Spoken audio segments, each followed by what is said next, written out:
আমার নাম সাবিনা ইয়াসমিন। সাবিনা ইয়াসমিন, জি। বয়স কত আপনার? আমার বয়স আমি সঠিক বলতে পারবো না, আনুমানিক আনুমানিক 38-39 তো হবে। আপনার ছেলের বয়স কত? আমার ছেলের বয়স 98-তে আমার জন্ম ছেলের হয়েছে? জন্ম হয়েছে। 98 হয়ে গেলে 20 বছর বয়স। হ্যাঁ, তাই তো হয়। 20 বছর বয়স। উনি কি আপনার প্রথম ছেলে? জি, এই আমার একমাত্র একমাত্র সন্তান। ছেলে। হ্যাঁ। কত বছর বয়সে আপনার বিয়ে হয়েছিল মনে আছে? আমার বিয়ে হয়েছে তখন আমি 6 থেকে 7 উঠছি। 6 থেকে 7 উঠছেন, তার মানে আপনার বয়স তখন সর্বোচ্চ হলে 12 থেকে 13। হ্যাঁ। তো 13 আর 20 তাহলে কত হলো? 33। কিন্তু আপনি বানিয়ে দিয়েছেন হচ্ছে 48। আপনার বয়স বেশি না, 38-40 আপনার বয়স বেশি না, আসলে 35 থেকে 36 বছর সর্বোচ্চ যদি হয়। হ্যাঁ। ওকে, সাবিনা বেগম আজকে জীবন গল্প বলতে এসেছেন এবং তার সঙ্গে তার ছেলে আছে, 20 বছরের ছেলে। বলেন আপনি আপনার গল্প কি, আমরা শুনতে চাই। প্রথমে আমি কিবরিয়া ভাইকে সালাম জানাই। জি, আমি কিবরিয়া ভাই, ওয়ালাইকুম আসসালাম। আমার অনেক 5-6 বছরের আশা যে আমি একটা অনুষ্ঠানে আসব, বা আপনার যে অন্য চ্যানেলে অনুষ্ঠান করছেন সেটা আমি সবসময় রেগুলার শুনতাম। আচ্ছা কিন্তু আমি অনেক নাম্বার দিয়ে আমি দিছি, কিন্তু আমার ভাগ্য হয় নাই। আচ্ছা তো সেদিন এই গত সপ্তাহে আমি দেওয়ার পরে আমি পাইলাম, তো আমার ভাগ্য এখানে আসার ভাগ্য খুললো। তো আমার বাড়ি হচ্ছে বরিশালে, কাউইনা থানা। আর আমরা 10 ভাই বোন। বাবা মা নাই। বাবা কি করতেন? বাবা কৃষক ছিলেন। আমি 10 ভাই বোনের ছোট। তো আমার বাবা ছোটবেলায় মারা গেছে, আমার বাবার কথা মনে নেই। আচ্ছা। আর আমার মা ছিল, ওকে। আর ভাইয়েরা ছিল। তো ভাইয়েরা তো আমরা পিঠাপিঠি ভাই বোন, কেউ ইনকাম সোর্স ভালো ছিল না। আমার বাবার কিছু সম্পত্তি ছিল, এটুকুই যথেষ্ট। 10 ভাই বোনের মধ্যে আপনি ছোট সবার? হ্যাঁ, আমি সবার ছোট। আমি যখন 6 থেকে 7 উঠছি তখন আমার মেজো ভাইয়ের বউ, আমার ভাবি, তারই আত্মীয় আমার হাজবেন্ড। তো একদিন হঠাৎ করে আমার মাকে বলে যে ওকে বিয়ে দিলে ভালো ছেলে আছে। তো কোথায় ছেলে? আমারই ভাই ঢাকাতে বাড়ি টাড়ি আছে, এরকমের অবস্থা শান্তি ভালো। ও তো একটু চলাফেরা স্টাইলিস্ট করে, তাহলে ও ঢাকাতে মানাই থাকতে পারবে, ও ভালো হবে। ঢাকায় বাড়ি আছে এটা বলে? হ্যাঁ হ্যাঁ, আচ্ছা। ঢাকাতে বাড়ি আছে। তো এরপরে আমার ভাইয়েরা বলল যে ঠিক আছে, বিয়ে তো দিতে হবে, ঠিক আছে, যদি ভালো ছেলে হয় তাহলে দেখেন, আপনারও ননদ আর আমাদেরও বোন, তো ভালো হইলে দেখেন। আপনার যেহেতু আপনার জানাশোনা, আপনার মামাতো ভাই, তো আপনার চিনে পরিচয়। জি। বলছে হ্যাঁ ভালো, কিন্তু 2 ভাই আর 5 বোন, 1 বোন মারা গেছে, 4 বোন আছে, এ বড় ছেলে। আর বাবাও ভালো চাকরি করে, এয়ারপোর্টে চাকরি করে। তো এরপরে দেখাশোনা 1 সপ্তাহের ভিতরে আমাদের বিয়ে হয়। আচ্ছা। 1 সপ্তাহের ভিতরেই আমাকে এক শুক্রবার দেখতে যায়, পরের শুক্রবারে আমাকে বিয়ে হয়ে নিয়ে আসে, ঢাকাতেই নিয়ে আসে। তো যখন আমার বিয়ে হয়েছে তখন আমার মা ভালোই অনুষ্ঠান করে আমার মার সাধ্য সামর্থ্য যতটুকু হয়েছে দিছে। তো এদিকে আমার হাজবেন্ড কিছু করতো না, সে বেকার ছিল। আচ্ছা। তো আমাদের বিয়েটা হয়েছে এইভাবে যে আমার ননদের হাজবেন্ড এবং আমার ফুফাতো দেবর, তাকে দেখাইয়া বিয়েটা হয়েছে যে এই ছেলে আর এই কোম্পানিতে চাকরি করে। তখন চিত্রা একটা লোশন কোম্পানির ছিল, এখন আছে কিনা বলতে পারি না। তো বলছে এখানে চাকরি করে। তো আমার ভাইয়েরা যখন দেখতে আসছে, ছেলে দেখায় নাই, বলছে ও অফিসে চলে গেছে, ও তো নাই। তো এইভাবে ঘুরে ফিরে আইসা পড়ছে। তো আমার ভাবির উপরে ডিমেন্ড করিয়া যে তাহলে তার যখন মামাতো ভাই তো ভালো, আমার তো বাবা নাই, ভাইরাও অতটা ইয়া করে না। তো এভাবে করে বিয়ে হলো। তো এরপরে দেখি কি যে সে বেকার, সে কিছু করে না। ওই অফিসে যদি একজন ড্রাইভারের দরকার হয় তখন আর কি তারে আমার ওই ননদের হাজবেন্ড ডাকে।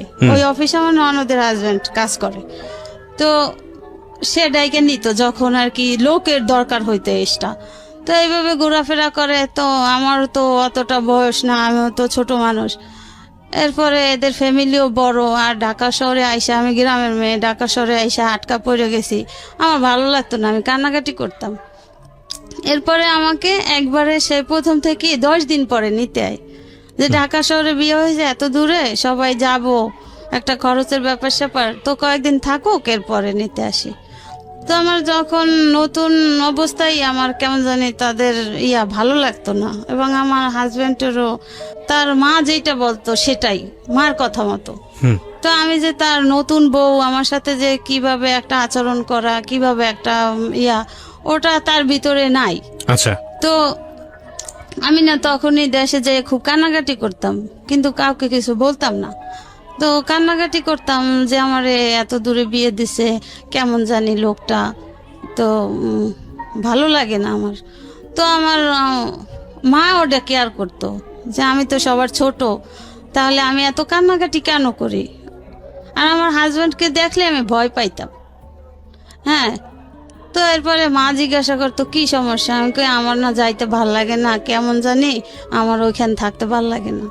তো আমার ভাই বলে কি যে তো ছোট মানুষ, বিয়ে হয়ে গেছে, আর কোনোদিন তো তোমাকে ছাড়া থাকে না, এই জন্য ওর হয়তো থাকতে ভালো লাগে না। তো তুমি এই ব্যাপারে ওকে কিন্তু আশকারা দিও না। ছোট মানুষ, তুমি যদি এখানে থাকতে আশকারা দাও তাহলে আর শ্বশুর বাড়ি যাইতে চাইবে না। তো থাকতে থাকতে সয়ে যাবে, ঢাকা খোলামেলা থাকছে, গ্রামের বাড়ি খেলাধুলো করছে, এখন আটকা পড়ে গেছে, ওর ভালো লাগে না। তো এইভাবে করে মনে করেন 2-3 মাস থাকছি। 2-3 মাস থাকার পরে আবার আমি কান্নাকাটি করছি যাওয়ার জন্য, আমি মায়ের কাছে যাব, আমি এখানে থাকবো না। এবার আমার শ্বশুর আমাকে দিয়ে আসতো। শ্বশুর দিয়ে এসে আবার মনে করেন সপ্তাহ বা 15 দিন পরে আবার শ্বশুর গিয়া নিয়ে আসতো। আর আমার হাজবেন্ডের চলাফেরাটাও অতটা ভালো ছিল না, যে একটা স্ট্যান্ডার্ড ভাবে চলা, ঢাকা শহর, বাড়িঘর আছে, এরকমের যে চলাফেরা ওরকম আর না। সে একটু উগ্রপন্থীর লোক, এই জন্য আমার তেমন একটা ভালো লাগতো না। আর মনে করেন চোখ দুটো লাল লাল, আমার দেখলে খুব ভয় লাগতো। তো এইভাবে মনে করেন 5-6 মাস হয়ে গেল। 5-6 মাস হওয়ার পরে আমি কনসেপ্ট হইলো আমার এই বাচ্চা পেটে। তো এখন না আমি শুধু কান্নাকাটি করি, আমার ভালো লাগে না, আমার শরীর খারাপ লাগে, আমার খাইতে ইচ্ছা করে না, আমার বমি আসে। এইভাবে করতে করতে, কান্নাকাটি করতে করতে, তো আমার শ্বশুর খবর দিল আমার বাইরে যে তাহলে আমি তো এখন যাইতে পারবো না, তো আপনার বোন থাকতে চায় না, আইসা নিয়ে যান, আবার গিয়া কয়দিন থাকুক, তারপরে আবার আমি গিয়ে নিয়ে আসবো। তো এইভাবে করে আমি অসুস্থ খাওয়া দাওয়া করতে পারি না। এরপরে আমার এক ননদ, মানে যেই ননদের হাজবেন্ডের আমার বিয়ে হয়েছে, ওই ননদ আমাকে ডাক্তারের কাছে নিয়ে গেল। ডাক্তারের কাছে নেওয়ার পরে টেস্ট করার পরে বলছে আপনাদের সুখবর, কিন্তু আপনাদের যেহেতু আপনাদের ভাবি তো বাচ্চা মানুষ, কাজটা তো ঠিক হয় নাই। যাই হোক, এখন আপনারা সাবধানে থাকবেন, এর প্রতি যত্ন নেবেন। তো এই কথা শোনার পরে আমি কান্নাকাটি শুরু করে দিছি, আমি কিভাবে কি করব, এটা কেন হবে, এটা কিভাবে হবে, এভাবে আমি প্রশ্ন করি। তো এরপরে আমার ভাই আইসা আমাকে নিয়ে গেল দেশে যাওয়ার পরে মনে করেন আমার স্বামী বেকার, তেমন একটা আমাদের কেয়ার করে না, সে তার মায়ের কথা মতো চলে, তার যখন মন চায় সে ঘরে আসে, না মন চায় না আসে, সে বাইরে থাকে, এভাবে করে। মানে সে বিয়ের আগেও যেভাবে কইরা আসছে, তো বিয়ের পরেও সেটাই করতেছে। তাকে বিয়ে করছে যে সে ঘরে আসবে, সে কাজবাজ ঠিক মতো করবে, কিন্তু তার ভিতরে সেটা নাই। সে যে এখন একজন বাবা হতে যাচ্ছে, সে অনুভূতি তার নাই। তো সে আগে যেভাবে চলে আসছে ওভাবেই সে চলতেছে, তখনও কিছু করে না, কাজকর্ম করে না, তখনও সে কিছু করে না। তো এরপরে মনে করেন ওই যখন যে কাজে কেউ ডাকে ওই কাজ করে, এমনি সে রেগুলারলি একটা চাকরি বাধা করা সেটা সে করে। ঢাকাতে কি বাড়ি ছিল? হ্যাঁ, ঢাকাতে বাড়িতে। কোথায় আছে? কোথায়? এয়ারপোর্টে। এয়ারপোর্টের কোথায়, কোন এলাকায়? এয়ারপোর্টে রেল লাইনের ওই পারে মোল্লারটেক। আচ্ছা, ঠিক আছে, বলেন তো। এরপর মনে করেন আমার শ্বশুর বিমানে চাকরি করে এয়ারপোর্টে। তো এরপরে তো বাচ্চা পেটে, এখন আমি অসুস্থ, দিনে দিনে আরো অসুস্থ হয়ে যাচ্ছি, খাওয়া দাওয়া করতে পারতেছি না। এরপরে আমার ভাইকে খবর দেওয়ার পরে আমার ভাই এসে আমাকে নিয়ে যাওয়ার পরে এরপর কয়দিন পরে ওর বাবা গেছে, ওর বাবা যাই 2-3 দিন থেকে চলে আসছে, আমি আর আসি নাই। তো আমার ভাবিরাও বলে যে ছোট মানুষ, দেখো তুমিও নাকি তেমন একটা কেয়ার করো না, তুমি এরকমের করো, আমরা তো জানি যে তুমি ভালো একটা চাকরি করো, কিন্তু এটা যাই না, আমরা তো বিয়ে দিছি, এখন তুমি স্বামী, তুমি যদি চাকরি না করো আর যদি কাজ বাজ না করো, তোমার যদি ইনকাম না থাকে, তাহলে সে বউয়ের মূল্যটা কেমন থাকে। হ্যাঁ, তো এদিকে মনে করেন আমার শাশুড়ি নাকি আমাকে পছন্দ করতো না। এটা মনে করেন আমার শাশুড়ি আর শ্বশুর দুইজনে মানে কইরা আমার শ্বশুর আমাকে পছন্দ করে নিছে, আর আমার শাশুড়ি চাইছিল তার বোনের মেয়ে আনতে তার ছেলের জন্য। তো এখন আমি যেটা মনে করি, হয়তো সেজন্য আমার স্বামী এরকমের করতো আমার সাথে, বা সে তার মায়ের কথা শুনতো, মা যেভাবে বলতো সেইভাবে চলতো। তো এরপরে তো আমি দেশে যাওয়ার পরে এভাবে করতে করতে আমার হাজব্যান্ড 2-3 বার গেছে, যাই আসছে, আমি আর আসি নাই। আমি আসতে চাই না, কান্নাকাটি করি। এবার আমার মা বলে যে ঠিক আছে, বিয়ে তো আমি দিছি। আমার ভাইয়েরাও রাগারাগি করে, কেন যাবে না, কেন যাইতে চাবে না, এরকম রাগারাগি করে। তো আমার মা বলছে ঠিক আছে, কোনো সমস্যা নাই, ছোট মানুষ, এখন যেহেতু বাচ্চা কাচ্চা হবে, থাক আমার কাছে। আর এই অবস্থায় তো মেয়েরা মায়ের কাছেই থাকে, তো আমার কাছেই থাক। যদি আল্লাহ ভালো করে, সুস্থ করে, তখন আস্তে ধীরে বুঝ হবে, তখন আরো একটু বয়স হবে, বাচ্চার মুখ যখন দেখবে তখন তার অন্য রকমের ফিলিংস হবে, সে এমনিতেই সাইডেই শ্বশুর বাড়ি যাবে। তো এইভাবে করতে করতে মনে করেন আমার ছেলেটা হইলো। এর ভিতরে আমার স্বামী মনে করেন যে যাইতো, কিন্তু আমার জন্য একটা সে লাল সুতাও নিয়ে যাইতো না, সে সম্পূর্ণ তার মায়ের পরামর্শ। যখন যা দরকার হইতো, একটা খাবার জিনিসের দরকার হইলে আমার শ্বশুর সেটা বহন করতো। তো এইভাবে মনে করেন এখন বাচ্চা হয়েছে, বাচ্চা ওর যখন 11 দিন বয়স, তখন আমার দেশের বাড়িতে, আমার শ্বশুর বাড়ি বরিশাল কাশীপুর, তো ওখানে আমার এক চাচা শ্বশুর থাকতো, আর এমনি চাস্তো চাচা আশেপাশে। তো ওর 11 দিন যখন বয়স, তখন ওই বাড়ির আমার এক চাচা শ্বশুর মারা যায়। তো মারা যাওয়ার পরে আমার হাজব্যান্ড গিয়া আমাকে নিয়ে আসে যে আমার কাকা মারা গেছে, এখন তো তোমার যাইতে হবে। তো আমার মা ভাবি এরা বললো যে ঠিক আছে যাও, তুমি কান্নাকাটি করো না, তোমার যদি ভালো না লাগে তুমি বলবা, আমরা গিয়ে নিয়ে আসবো, যেই যাও একজনে গিয়ে নিয়ে আসবে, তো তুমি কান্নাকাটি করবা না। আর তোমার শ্বশুর যেহেতু তোমার সাথে আছে, তোমার কিসের ভয়, কিসের চিন্তা, যা কিছু দরকার হয় সে না দেয় না দেখ, তুমি তার কাছে বলবা। তো আর এখন তো বাচ্চা হয়েছে, এখন সে চেঞ্জ হয়ে যাবে, সমস্যা নাই, মানুষ এক সময় এক রকমের থাকে না। তো এরপর মনে করেন সেই চাচা শ্বশুর দেশের বাড়ি গেলাম, যাওয়ার 2-3 দিন পর আমার হাজবেন্ডটি নিয়ে আসলো ঢাকাতে। ঢাকাতে নিয়ে আসলো, সেই একই বাচ্চার তখন বয়স কত? মনে করেন 15 দিন হয়েছে। 15 দিন। নাম কি রাখলেন? ওই দিন নাম রাখা হয়েছে ওই সময়? হ্যাঁ, ওর জন্মের সাথে সাথে যখন আমার ভাইয়া ফোন কইরা বলছে, তারপরে ওর বাবা, ওর দাদা, ওর চাচাতো দাদা, তারা গেছে, তারাই নাম রাইখাছে। আমার দাদি, আমার শাশুড়ি নাকি ওর দাদি নাম রাখছে তানভীর হোসেন। তানভীর হোসেন, হ্যাঁ। আর আমার আম্মা রাখছে, ওর জন্ম হয়েছে রবিবার, এই জন্য ওর নাম রাখছে রবি। রবি, ঠিক আছে। তো গেল, তারপর আম্মা রাখছে রবি। জি, তারপর এরপরে তো আসলাম, আসার পরে ওই সেই একই অবস্থা। এদিকে আমিও তো মনে করেন ছোট মানুষ, ঘুমাইতে পারি না, আমারও অশান্তি লাগে। আপনার তখন 13-14 বছর বয়স যখন আপনার বিয়ে হয়েছে? হ্যাঁ হ্যাঁ। এখন মনে করেন আমার আর সংসারের কাজও আমার করতে হয়। ওই যে আমার শাশুড়ি যে আমাকে পছন্দ করতো না, ওইটা তো আমি বুঝতাম না যে সে আমাকে পছন্দ করতো না।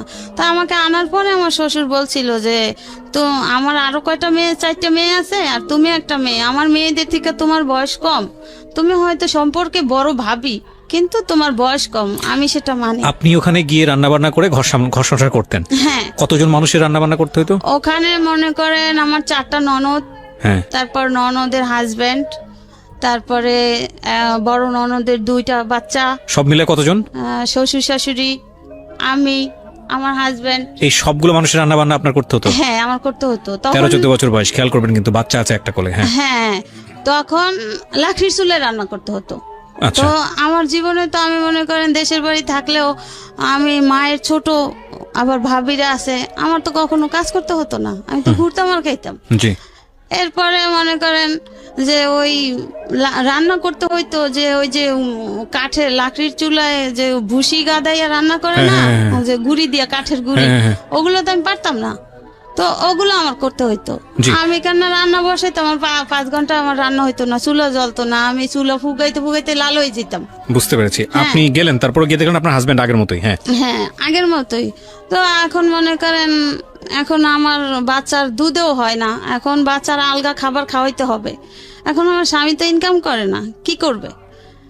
এরপরে সব দায়িত্ব আমার শ্বশুরেরই।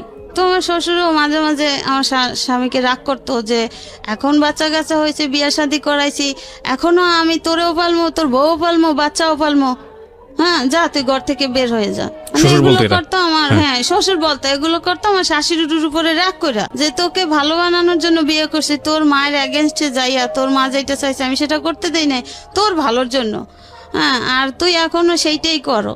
তা আমি অনেক কষ্ট করে মনে করেন যখন বাচ্চাকে আলগা খাবার খাওয়াইতাম, আমার শ্বশুর তখন মিলবিটা দুধ ছিল, হ্যাঁ এক প্যাকেট এক পোয়া দুধ এনে দিলে আমার ননদরা সেটা হিসাব দিত যে এটা 2 দিন খাওয়াবেন। 1 পোয়া দুধ? 1 পোয়া দুধ ছোট বাচ্চাকে? হ্যাঁ 2 দিন খাওয়াবেন। 1 পোয়া দুধ বেশি খাওয়ানো লাগে না, সুজি হয়। এরপর মনে করেন আমার স্বামীর কামাই না, সে ওই অবস্থায় চলতেছে যে তার যে একটা বাচ্চা হয়েছে, বাচ্চা চালাইতে হবে, তার ওরকমের কোনো ফিলিংস নাই। তার মা যেটা বলে, মা যদি বলে যে তুই এনে বসে থাক। আবার এই বিধি আপনার কাছে আবারও ফিরছি। এরপরে এভাবে চলতে চলতে তো বাচ্চার বছরখানে হইতেছে, তো বাচ্চার তো খাবার আরো বাড়তেছে, বড় হইতেছে আরো বাড়তেছে, আমার বুকের দুধে হয় না। এরপর আমি কি করতাম, মাঝে মাঝে আমার মেজো ননদের আবার ছোট মেয়ে আছে, ওর বয়স তখন 6 মাস, 1 বছর হয়ে গেছে, আমি যে 6 মাসের পাইছি, তো ওই বাচ্চারা যে সুজি খাওয়াইতো, আমি মাঝে মাঝে ওর সুজি যে খাওয়াইয়া বাচ্চা থাকতো ওগুলো আইনা পানি গরম করিয়া মিলাইয়া পাতলা করিয়া খাওয়াইতাম। আবার মাঝে মাঝে ভাত রান্না করিয়া ভাতের মার খাওয়াইতাম। এইভাবে করতে করতে মনে করেন সে ওই যে কোম্পানিতে মাঝে মাঝে গিয়ে চাকরি করতো, ওই কোম্পানি থেকে বিদেশে লোক নিবে, আচ্ছা বিদেশের লোক নিবে, এখন সেও ইন্টারভিউ দিছে। আমার সেই ননদের হাজবেন্ড দেওয়াইছে যে তুই তোর ভালো ড্রাইভিং করতে পারো, তাহলে তুই ইন্টারভিউ দেখ। তো বিদেশে যখন পাঠায়, এখন সেই ইন্টারভিউ দিল, জি। সে ড্রাইভিং এ পাশ করলো, পাশ করার পরে এখন সে বাহিরে যাবে, এখন তো টাকা পয়সার দরকার। এরপরে আমার মায়ের কাছে গিয়া বলল যে আমি তো বেকার, কিছু করি না, তো আপনার মেয়ে তো কত কথাই শুনে, আমার মা বোনরা বলে, তো কিছু টাকা দিলে আমি বাহিরে যাব। এটা কাকে বললো? আমার মাকে। আচ্ছা। এরপরে আমার মা বলে যে তোমার কত টাকা লাগবে, যেহেতু তুমি কোম্পানি থেকে যাচ্ছ, তো খরচটা তো বেশি লাগার কথা না। হ্যাঁ হ্যাঁ কোম্পানি বহন করবে, তো কি রকমের টাকা লাগবে? যে আমার ইয়া করতে, পাসপোর্ট টাসপোর্ট করতে লাগবে, আর কিছু কাপড় চোপড় নিতে লাগবে, হ্যাঁ 1 লাখ টাকা হলে হবে। তো এরপরে আমার মা কি করলো, আমার মা জমি বিক্রি করে তার 1 লাখ টাকা দিল। আচ্ছা। সেই কত সালের দিকে এটা? 99 সনে। ওরে বাবা, ওই সময় 1 লক্ষ টাকা লাগবে? হ্যাঁ। কোন দেশে যাচ্ছে? কাতারে?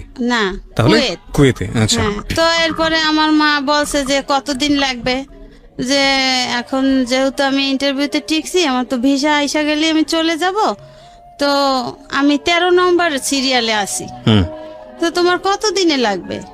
যেহেতু আমার এই পরিস্থিতি, আমার স্বামী কিছু করে না, আমার 1 পোয়া দুধ আমার সন্তানকে 2 দিন খাওয়াইতে হয়, তাহলে আমি কষ্টে আছি না, আরো তো কান্নাকাটি করি, থাকতে চাই না। এরপরে আমার মা বলে ঠিক আছে, তোমার ব্যবস্থা হয়ে যাবে, তুমি ওই দিক দিয়ে ব্যবস্থা করো। ওই সময় আপনার বাবা বেঁচে নাই? না, আমার বাবা তো আমি বলতে গেলে দেখি নাই। দেখেনি নাই? হ্যাঁ। আচ্ছা। এরপরে আমার মা জমি বিক্রি করে, তারপরে আমার মামা একজন সৌদি ছিল বাহিরে, তার কাছ থেকে এভাবে করে 1 লাখ টাকা দিছে। ওকে, সে চলে গেছে কবে? বাচ্চার যেদিন 1 বছর বয়স, 18 তারিখে, সে অক্টোবরের 19 তারিখে সকালে তার ফ্লাইট, রাত্র 4টে উঠে সে চলে গেছে। এরপরে এখন আমার শাশুড়ি খুশি যে তার ছেলে নাই, এখন আমি একা। তো সে আমাকে অনেক নির্যাতন করত, কিন্তু আমার শাশুড়ি নিজে করতো না, সে করাইতো তার যে মেয়েরা আছে না, নাতিরা আছে না, ওদেরকে দিয়া। যেমন মনে করেন রান্না করতে গেলে সেখানে হিসাব করতো, কোনখানে কতটুকু কি খরচ করছি, বা মাছ মাংসের টুকরাটা পর্যন্ত ননদরা গয়না দিত, হিসাব করে দিত কয়জন লোক, এভাবে করতো। খাবারের সময় আমি ঠিকমতো খাবার পাইতাম না, এভাবে করতো। তো এই কেয়ারটা আমার শ্বশুর করতো। অনেক সময় দেখা যেত আমার শ্বশুর খাইতে বসলে সে তার খাবারটা আমার জন্য রেখে দিত, আর মেয়েদেরকে বলতো যে দেখ, ও তো সারাদিন কষ্ট করে, তোরা তো কেউ ওই কাছে থাকোস না, তো খাবার সময় একটু খেয়াল করে খাইস, ওর জন্য একটু রাখিস। আমি তো জানি যে তোর মা ওরে ভালোবাসে না, তোর মা ওরে কেয়ার করে না। যাক, কারণ যখন তোর ভাই নাই, তারপরেও তোর ভাই থাকতেও কিছু হয় নাই, এখন তারপরও তোরা অন্তত পক্ষে নাতিটার জন্য একটু ভালোবাসিস। হ্যাঁ, সে তোদের একজন বংশধর, সে তোদের বংশ প্রদীপ, যে এই একটা ছেলে। তো আমার শ্বশুর এভাবে কেয়ার করতো, কিন্তু আমার শাশুড়ির দিনের দিন ওই অত্যাচারের মাত্রাটা বেড়েই যায়, কমে আর না। এরপরে মনে করেন আমার স্বামী গেছে 2-1 মাসে, আর টাকা টুকা পাঠায় নাই, গেল। এরপরে টাকা টুকা পাঠাইলে তার বাবার নামে পাঠাইতো। আচ্ছা। আর যাওয়ার সময় তার মা বলে দিছে যে বউ যদি এখানে রাখতে চাও, আর বউ যদি এখানে থাকতে চায়, তাহলে আমি মা যেই কথা বলি সেই কথা কানে রেখে চললো, বউকে কখনো টাকা পয়সা দিব না, যা দরকার হয় আমি আছি, তোমার বাপ আছে। জি। হ্যাঁ। তো কিবরিয়া ভাই আরেকটা কথা, যে বাচ্চা যখন হয়েছে, বাবা তো সন্তানকে কিছু দিতে পারে। তো প্রথম ঈদ বাচ্চা হওয়ার পরে তো আমি বলি কি যে তোমার ছেলে, তুমি কি কিছু দিবা না ছেলেকে? ঈদ আসছে, এখন কিছু বলে না, কিছু না বলে তো আমি তো তার জ্বালাই রয়েছি যে কালকে ঈদ, তুমি আমার ছেলের জন্য কিছু আনলা না যে, কেন? এখন আমাকে বলে কি, একটা নিঃশ্বাস ফেলায় বলে যে তুমি যা বলো, আমি যদি তোমার ছেলেকে কিছু আইনা দিই তা ঘরে অশান্তি হবে, শান্তি হবে না। আমি তো অশান্তিতে আছি, আমার আর শান্তি কোথায়? তোমার সন্তানকে তুমি দিলে অশান্তি হবে, এটা কেমন কথা? এটা কি মানে বিদেশ যাওয়ার পরে? বিদেশে যাওয়ার আগে। আচ্ছা। হ্যাঁ, যাওয়ার আগে। এরপরে সে একটা জামা নিয়ে আসছে, ওখানে কাছে মার্কেট, সন্ধ্যার পরে একটা জামা নিয়ে আসছে, যেমন কালকে সকালে আজকে সন্ধ্যার পরে একটা জামা নিয়ে আসছে। তারও মন চায় যে তার সন্তানকে একটু কিছু দেখ, কিন্তু মায়ের ভয়ে দিতে পারতেছে না। আচ্ছা। এখন ওই শার্টটা কিনে নিয়ে আসার পরে আমার শাশুড়ি দেখেই আইনা তার মায়ের হাতে দিছে, আম্মা আমি এইটা আনছি ওর জন্য, আমার ছেলের জন্য। তুই টাকা কোথায় পাইছো? তুই যে কাজ করো না, তুই টাকা কোথায় পাইছো? কার কাছ থেকে ধার করছো? ধার করে আনো আর যা করো, আমি কিন্তু দিতে পারবো না, আমার কাছে জানি কেউ আসে না, এইভাবে কথা। এখন আমারে বলে যে দেখছো, আমি কিন্তু কাজ করছি, রঙের কাজ করছি। সে তো এখানে সেইখানে যখন যেটা পাইতো ওইটা করতো, যখন যে ডাকতো। যে আমি তখন জিজ্ঞাসা করছি যে আসলে আপনি টাকা কোথায় পেয়েছেন? কয় আমি কাজ কইরা রাখছি, একটা শার্ট আর কত টাকা, 100-150 টাকা। যাই হোক, এরপর আমার শ্বশুর বলে কি, মানে আমার শাশুড়ির জ্বালায় বলে তোর আনার দরকার কি ছিল, আমি আছি না, আমি তো আইনা দেবো, আমার একটা নাতি, আমি কি আইনা দেবো না? আমি তো আইনা দেবো, আমি তো আইনা দিছি, তোর আনার দরকার কি? তুই আইনা এখন বউরে এত কথা কেন শুনো? হ্যাঁ, সে আর কিছু বলে নাই। সে আমাকে বলে দেখো, এই আমার মায়ের কথাগুলো তোমার জন্য শুনছি, তুমি চিল্লাচিল্লি করছো বিদে আমি শার্টটা আইনা দিছি, দেখছো যে আমি শার্টটা আইনা, আমার সন্তান, আমি শার্টটা আইনা দিয়ে আমার কত অপরাধ হয়েছে। তো কিবরিয়া ভাই, এই যে বিয়ের যে 2-3 বছর হয়ে গেছে, বা যতদিনই হোক বয়স, আমার স্বামী কিন্তু আমাকে একটা সুতাও কিনে দিত না। হ্যাঁ, এরপরে তো গেছে, এখন তার ভিসা আসছে, সে গেছে বাইরে, সে কখনো আমাকে টাকা দিত না। তার মা যদি বলতো যে হ্যাঁ টাকা লাগবে, টাকা দাও, তাহলে টাকা দিত তার বাবার কাছে, তার বাবা আইনা তার মাকে দিত, তার মা যখন যা লাগতো যেতটুকু পরিমাণ তার কমে সময়টা ওভার করে কিনা দিত, এইভাবে চলতো। আর ওর দাদা মনে করেন মাঝে মাঝে চুপি চুপি দুধ টুধ আইনা দিত, তাদের দেখাইয়া দিত। সে বুঝতো যে এতে তো হয় না, যেভাবে আমার স্ত্রী মেয়েরা হিসাব করে, তো ও কোথায় যাবে, তো সে আইনা দিত। এভাবে করে মনে করেন ছেলে আস্তে আস্তে বড় হইল। সেই যে 99-তে গেছে, অক্টোবরের 19 তারিখে, সে 3 সালে আসছে। 3 সালে আসছে, সে ওইখানে গেছে আপনার ক্যাপিটিসিটি কোম্পানিতে। তো বেতন টেতন যা পাইতো সে নিজে চলতো, আর কিছু কিছু পাঠাইতো বাবার কাছে। আমার কোনো অ্যাকাউন্ট ছিল না, সে আজও পর্যন্ত কোনো অ্যাকাউন্ট আমার নামে করে নাই কখনো। তো ওই টাকা মায়ের কাছে পাঠাইতো। এদিকে মনে করেন আমার বাচ্চার বয়স 5-6 বছর হয়ে গেছে, সে ওই যে 3 সালে গেছে আর আসে নাই। 3 সালে গেছে, 3 সালে যখন আসছে, আসার পরে মনে করেন সে যেদিন আসছে তখন তো বাচ্চা ছোট, 2-2.5 বছরের। তখন ওই ওর ফুফাতো ভাই বোন ওর বাবাকে মামা ডাকতো, ও মামা ডাকতো। ওর যে বাবা, ও তো আর সেটা বুঝতো না। ওরে বললো ওই যে সবাই মামা ডাকে, ওই যে আপুরা ভাইয়ারা মামা ডাকে, আমারও মামা। ঠিক আছে, তুমি যদি মামা ডাকে ভালো মনে করো ডাকো, যখন বুঝবা তখন বাবা ডাকবা। এরপরে কিবরিয়া স্যার আমার স্বামী 3 সালে আসরে আজানের পরে আসছে, সন্ধ্যার আগে আগে। মানে বিদেশ থেকে? হ্যাঁ। কত বছর পরে? ওই যে 99 থেকে আসছে, 4 বছর পর। আর 3 সালে আসছে। তো আসার পর ওই 3 সালে আর কি বাড়ি করতেছে, যে আমার স্বামীরও কিছু টাকা হয়েছে, আমার দেবরও বাহি থাকে, তারও টাকা আছে, আবার আমার শ্বশুর 2000 সালে পেনশন পাইছে, এই টাকা মিলাই এখন বাড়ি করতেছে। যে ব্যাংকে থাকলে তো খরচ হইবে আস্তে আস্তে, তার সাথে বাড়ি করলে এটার ইনকাম দিয়ে চলা যাবে। তো এইভাবে 3 বাপুতে মিলে জিলা বাড়ি করতেছে। তখন ওর বাবা এসে 3 তলার ছাদ দিছে। তো যেদিন ভাই আসছে সেদিন সারা রাত্র আমার শাশুড়ি আমার স্বামীর আমার কাছে আসতে দেয় নাই, সে ছাদে রাখছে। বাড়ির কাজ চলতেছে, রড পাহারা দিতে, রড চুরি হয়ে যায় এই জন্য। তা আমি তো ছেলে নিয়ে ঘুম, আমি আর বুঝতাম না যে আমার শাশুড়ি যে আগেও চায় না যে আমাদের স্বামী স্ত্রীর মিল থাকুক বা আমরা ভালো একটা হ্যাপি জীবন যাপন করি, ওটা সে কখনো চায় নাই। ওই যে তার স্বামীর সাথে সে বলছে যে আমি শান্তিতে থাকতে দেব না, সে তার জিতটাই বহল। তা আমার তো আর অত দূর বোঝার মতো বয়স হয় নাই, আমার তো অত দূর বোঝার ক্ষমতা নেই। তো এরপরে আমার যাক ভালো কথা, আমার শাশুড়ি যেটা বলে ওতেই আমি খুশি। কিন্তু এদিকে মনে করেন এত বড় সংসারে সম্পূর্ণ কাজ আমার করতে হয়। এর ভিতরে আমার শ্বশুর আমাকে হেল্প করে, মাঝে মাঝে সে থালাবাটি ধুইয়া দেয়, সে একটা কাজ কইরা দেয়, ঘরে দেখলো ময়লা সে নিজে ঝাড়ু দিয়ে দেয়। এইভাবে আমার শ্বশুর মারা গেছে, সে নাই। এরপরে মনে করেন আসলো, এখন রাতটা তো ওভাবে গেল, সে সারা রাত্র নিয়ে মা ভাই বোন মা সবাই গল্প করলো।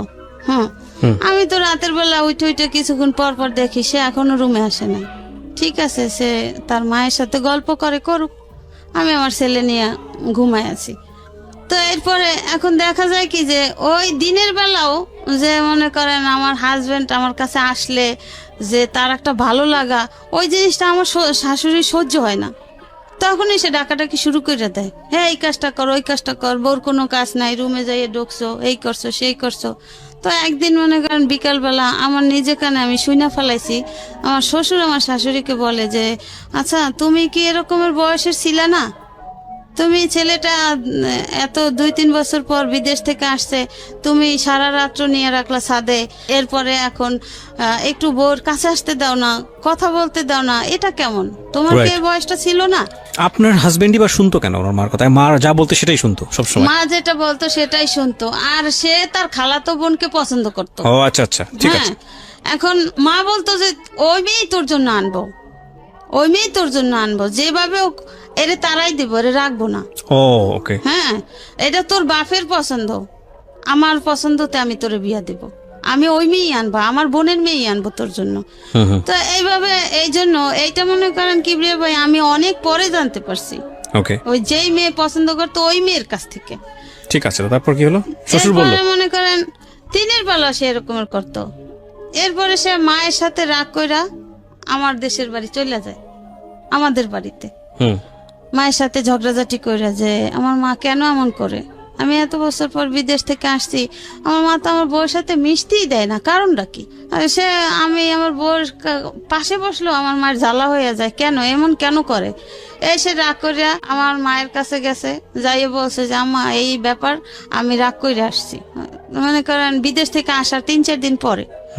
এরপরে সে সপ্তাহখানে আমাদের ওইখানে থাকছে, থাকার পরে সে আসছে তার মামাতো বোনের কাছে মোহাম্মদপুরে, এই মোহাম্মদপুরেই শ্যামলী বাড়ি আছে। তো ওখানে আসছে, আসার পরে আমার এই মামাতো ননদের কাছে নালিশ করছে যে এই ঘটনা আমার আম্মা এই করে। তো আমার এই ননদের হাজবেন্ডরে নিয়ে বাসায় আসছে, বাসায় আসার পরে আমার ননদের হাজবেন্ড জিজ্ঞাসা করে যে ফুপা মা আপনি এরকমের কেন করেন, আপনার পছন্দ হোক বা না হোক বউ তো আর দেখতে খারাপ না, বা আপনার এমন না যে ফুপায় গরিবের ঘরের মেয়ে টাইনে আনছে আপনার পছন্দ হয় নাই, এটা তো অপছন্দর কিছু না, আমরা তো দেখতেছি বউ বেশ ভালো, আপনার সংসারটা ম্যানেজ করে সে চলতে আছে, সে যদিও আপনার মেয়েদের থেকে বয়সে ছোট কিন্তু সম্পর্কে বড়, তারপরও গ্রামের মেয়ে চালু আছে, কাজ কাম সবই তো আপনার কইরা যাইতে আছে, তাহলে আপনি কেন এমন করেন? এইভাবে করতে করতে কিবরিয়া ভাই সে 2 মাসের ছুটি আনছিল, সে মায়ের জ্বালায় আর থাকতে না পাইরা সে মনে করেন 15 দিনের মাথায় আবার চলে গেছে। সে আর থাকে নাই, 15 দিনের মাথায় আবার চলে গেছে। যাওয়ার পরে যখন গেছে তখন আমারে বলছে কি যে যদি আমার মায়ের জ্বালা যন্ত্রণা সহ্য করে তুমি থাকতে পারো ছেলেকে নিয়ে তাহলে থাইকো, আর যদি না থাকতে পারো তাহলে তুমি চলে যাও। এখন মনে করেন ওদিকে আমার বাবা নাই, আমার মা অসুস্থ, স্ট্রোক করে অসুস্থ হয়ে গেছে। তো আমার মায়ের সেবা কে করে? আর আমার ভাইরা আছে, সবাই বিয়ে শাদী করছে, সবার সংসার আছে, সবারই মোটামুটি আয়। এখন আমি যে বাচ্চাটা নিয়ে যে বাবার বাড়ি যাই উঠবো, ওরকমের তো আমার টেক কেয়ার করার মতো আমার কেউ নাই, তাহলে আমি কোথায় যাব? আর এখানে যাই হোক আমার শ্বশুর তো আছে, আমার শ্বশুর আমার পাশে আছে, যাই হোক তার নাতির জন্য সেই দেখবে, আমার এত চিন্তা করার কিছু নাই। এইভাবে করে যে বলুন। যাওয়ার পরে মনে করেন এর ভিতরে সে আর আসে না বাংলাদেশে। এমনি মনে করেন টাকা পয়সা দেয়, ছেলের 5-6 বছর বয়স হয়ে যাইতেছে, ছেলে স্কুলে ভর্তি করে না। আমার শাশুড়ির কথা হচ্ছে সে সরকারি প্রাইমারিতে ভর্তি করবে।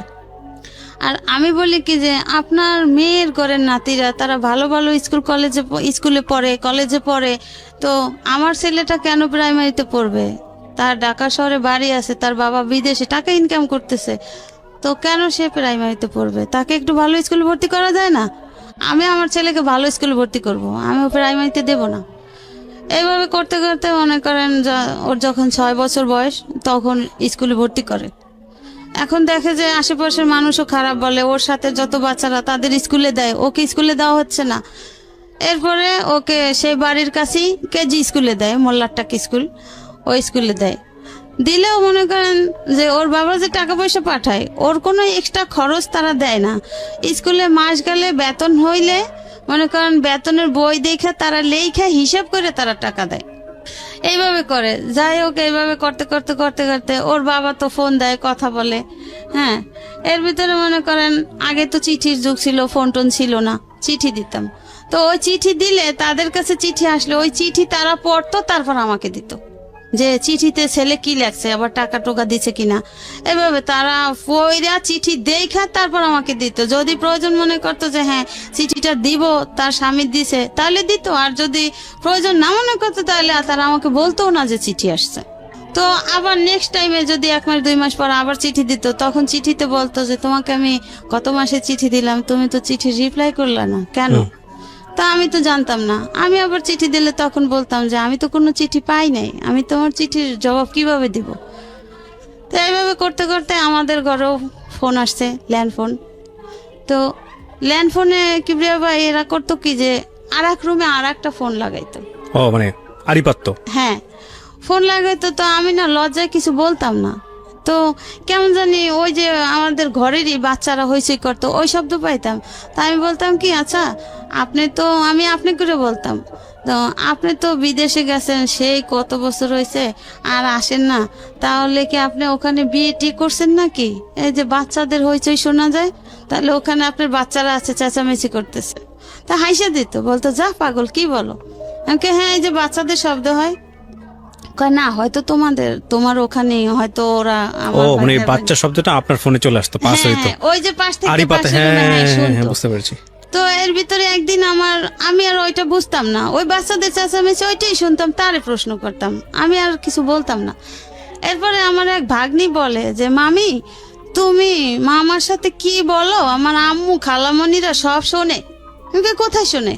কয় কেন, ওই যে ওই রুমে ফোন আছে না, মামা ফোন দিলে আম্মু খালামণি আমরা সবাই শুনি তুমি কি বলো। ও ইটস ভেরি ব্যাড। তো এইভাবে করতো। তো এই কথা আমি শোনার পরে আমি আর কিছু বলতাম না। আবার ওই মেয়ে বলছে কি মামি আম্মুকে বললো না, তাহলে আমাকে মাইর দিবে। ঠিক আছে, বাচ্চা মানুষ বলছে, আমি তো জানতে পারলাম কথাটা। তো এরপরে ফোন দিলে আমি না কিছু বলতাম না, চুপ করে দাঁড়াই থাকতাম। তো বলতে কি ব্যাপার, কিছু কথা বলছো না যে? আমি বলছি কি বলবো আপনিই বলেন, আমি শুনি, আমার কিছু বলার নাই। তো এইভাবে করতে করতে হয়তো বা সে বুঝতে পারছে যে হয়তো কোনো সমস্যা, যে কোনো কথার জবাব দেয় না। সে বলে আমাকে বলতে, তার কিছু বলার নাই, আমি ওই যতদিন চিঠি দিতাম ওই চিঠিতে বলতাম কিছু কিছু বলতাম যে এই সমস্যা, সব সময় তো মানুষ একরকমের থাকে না, তো চেঞ্জ হওয়া তো দরকার, ছেলের দিক তো কেয়ার করা উচিত।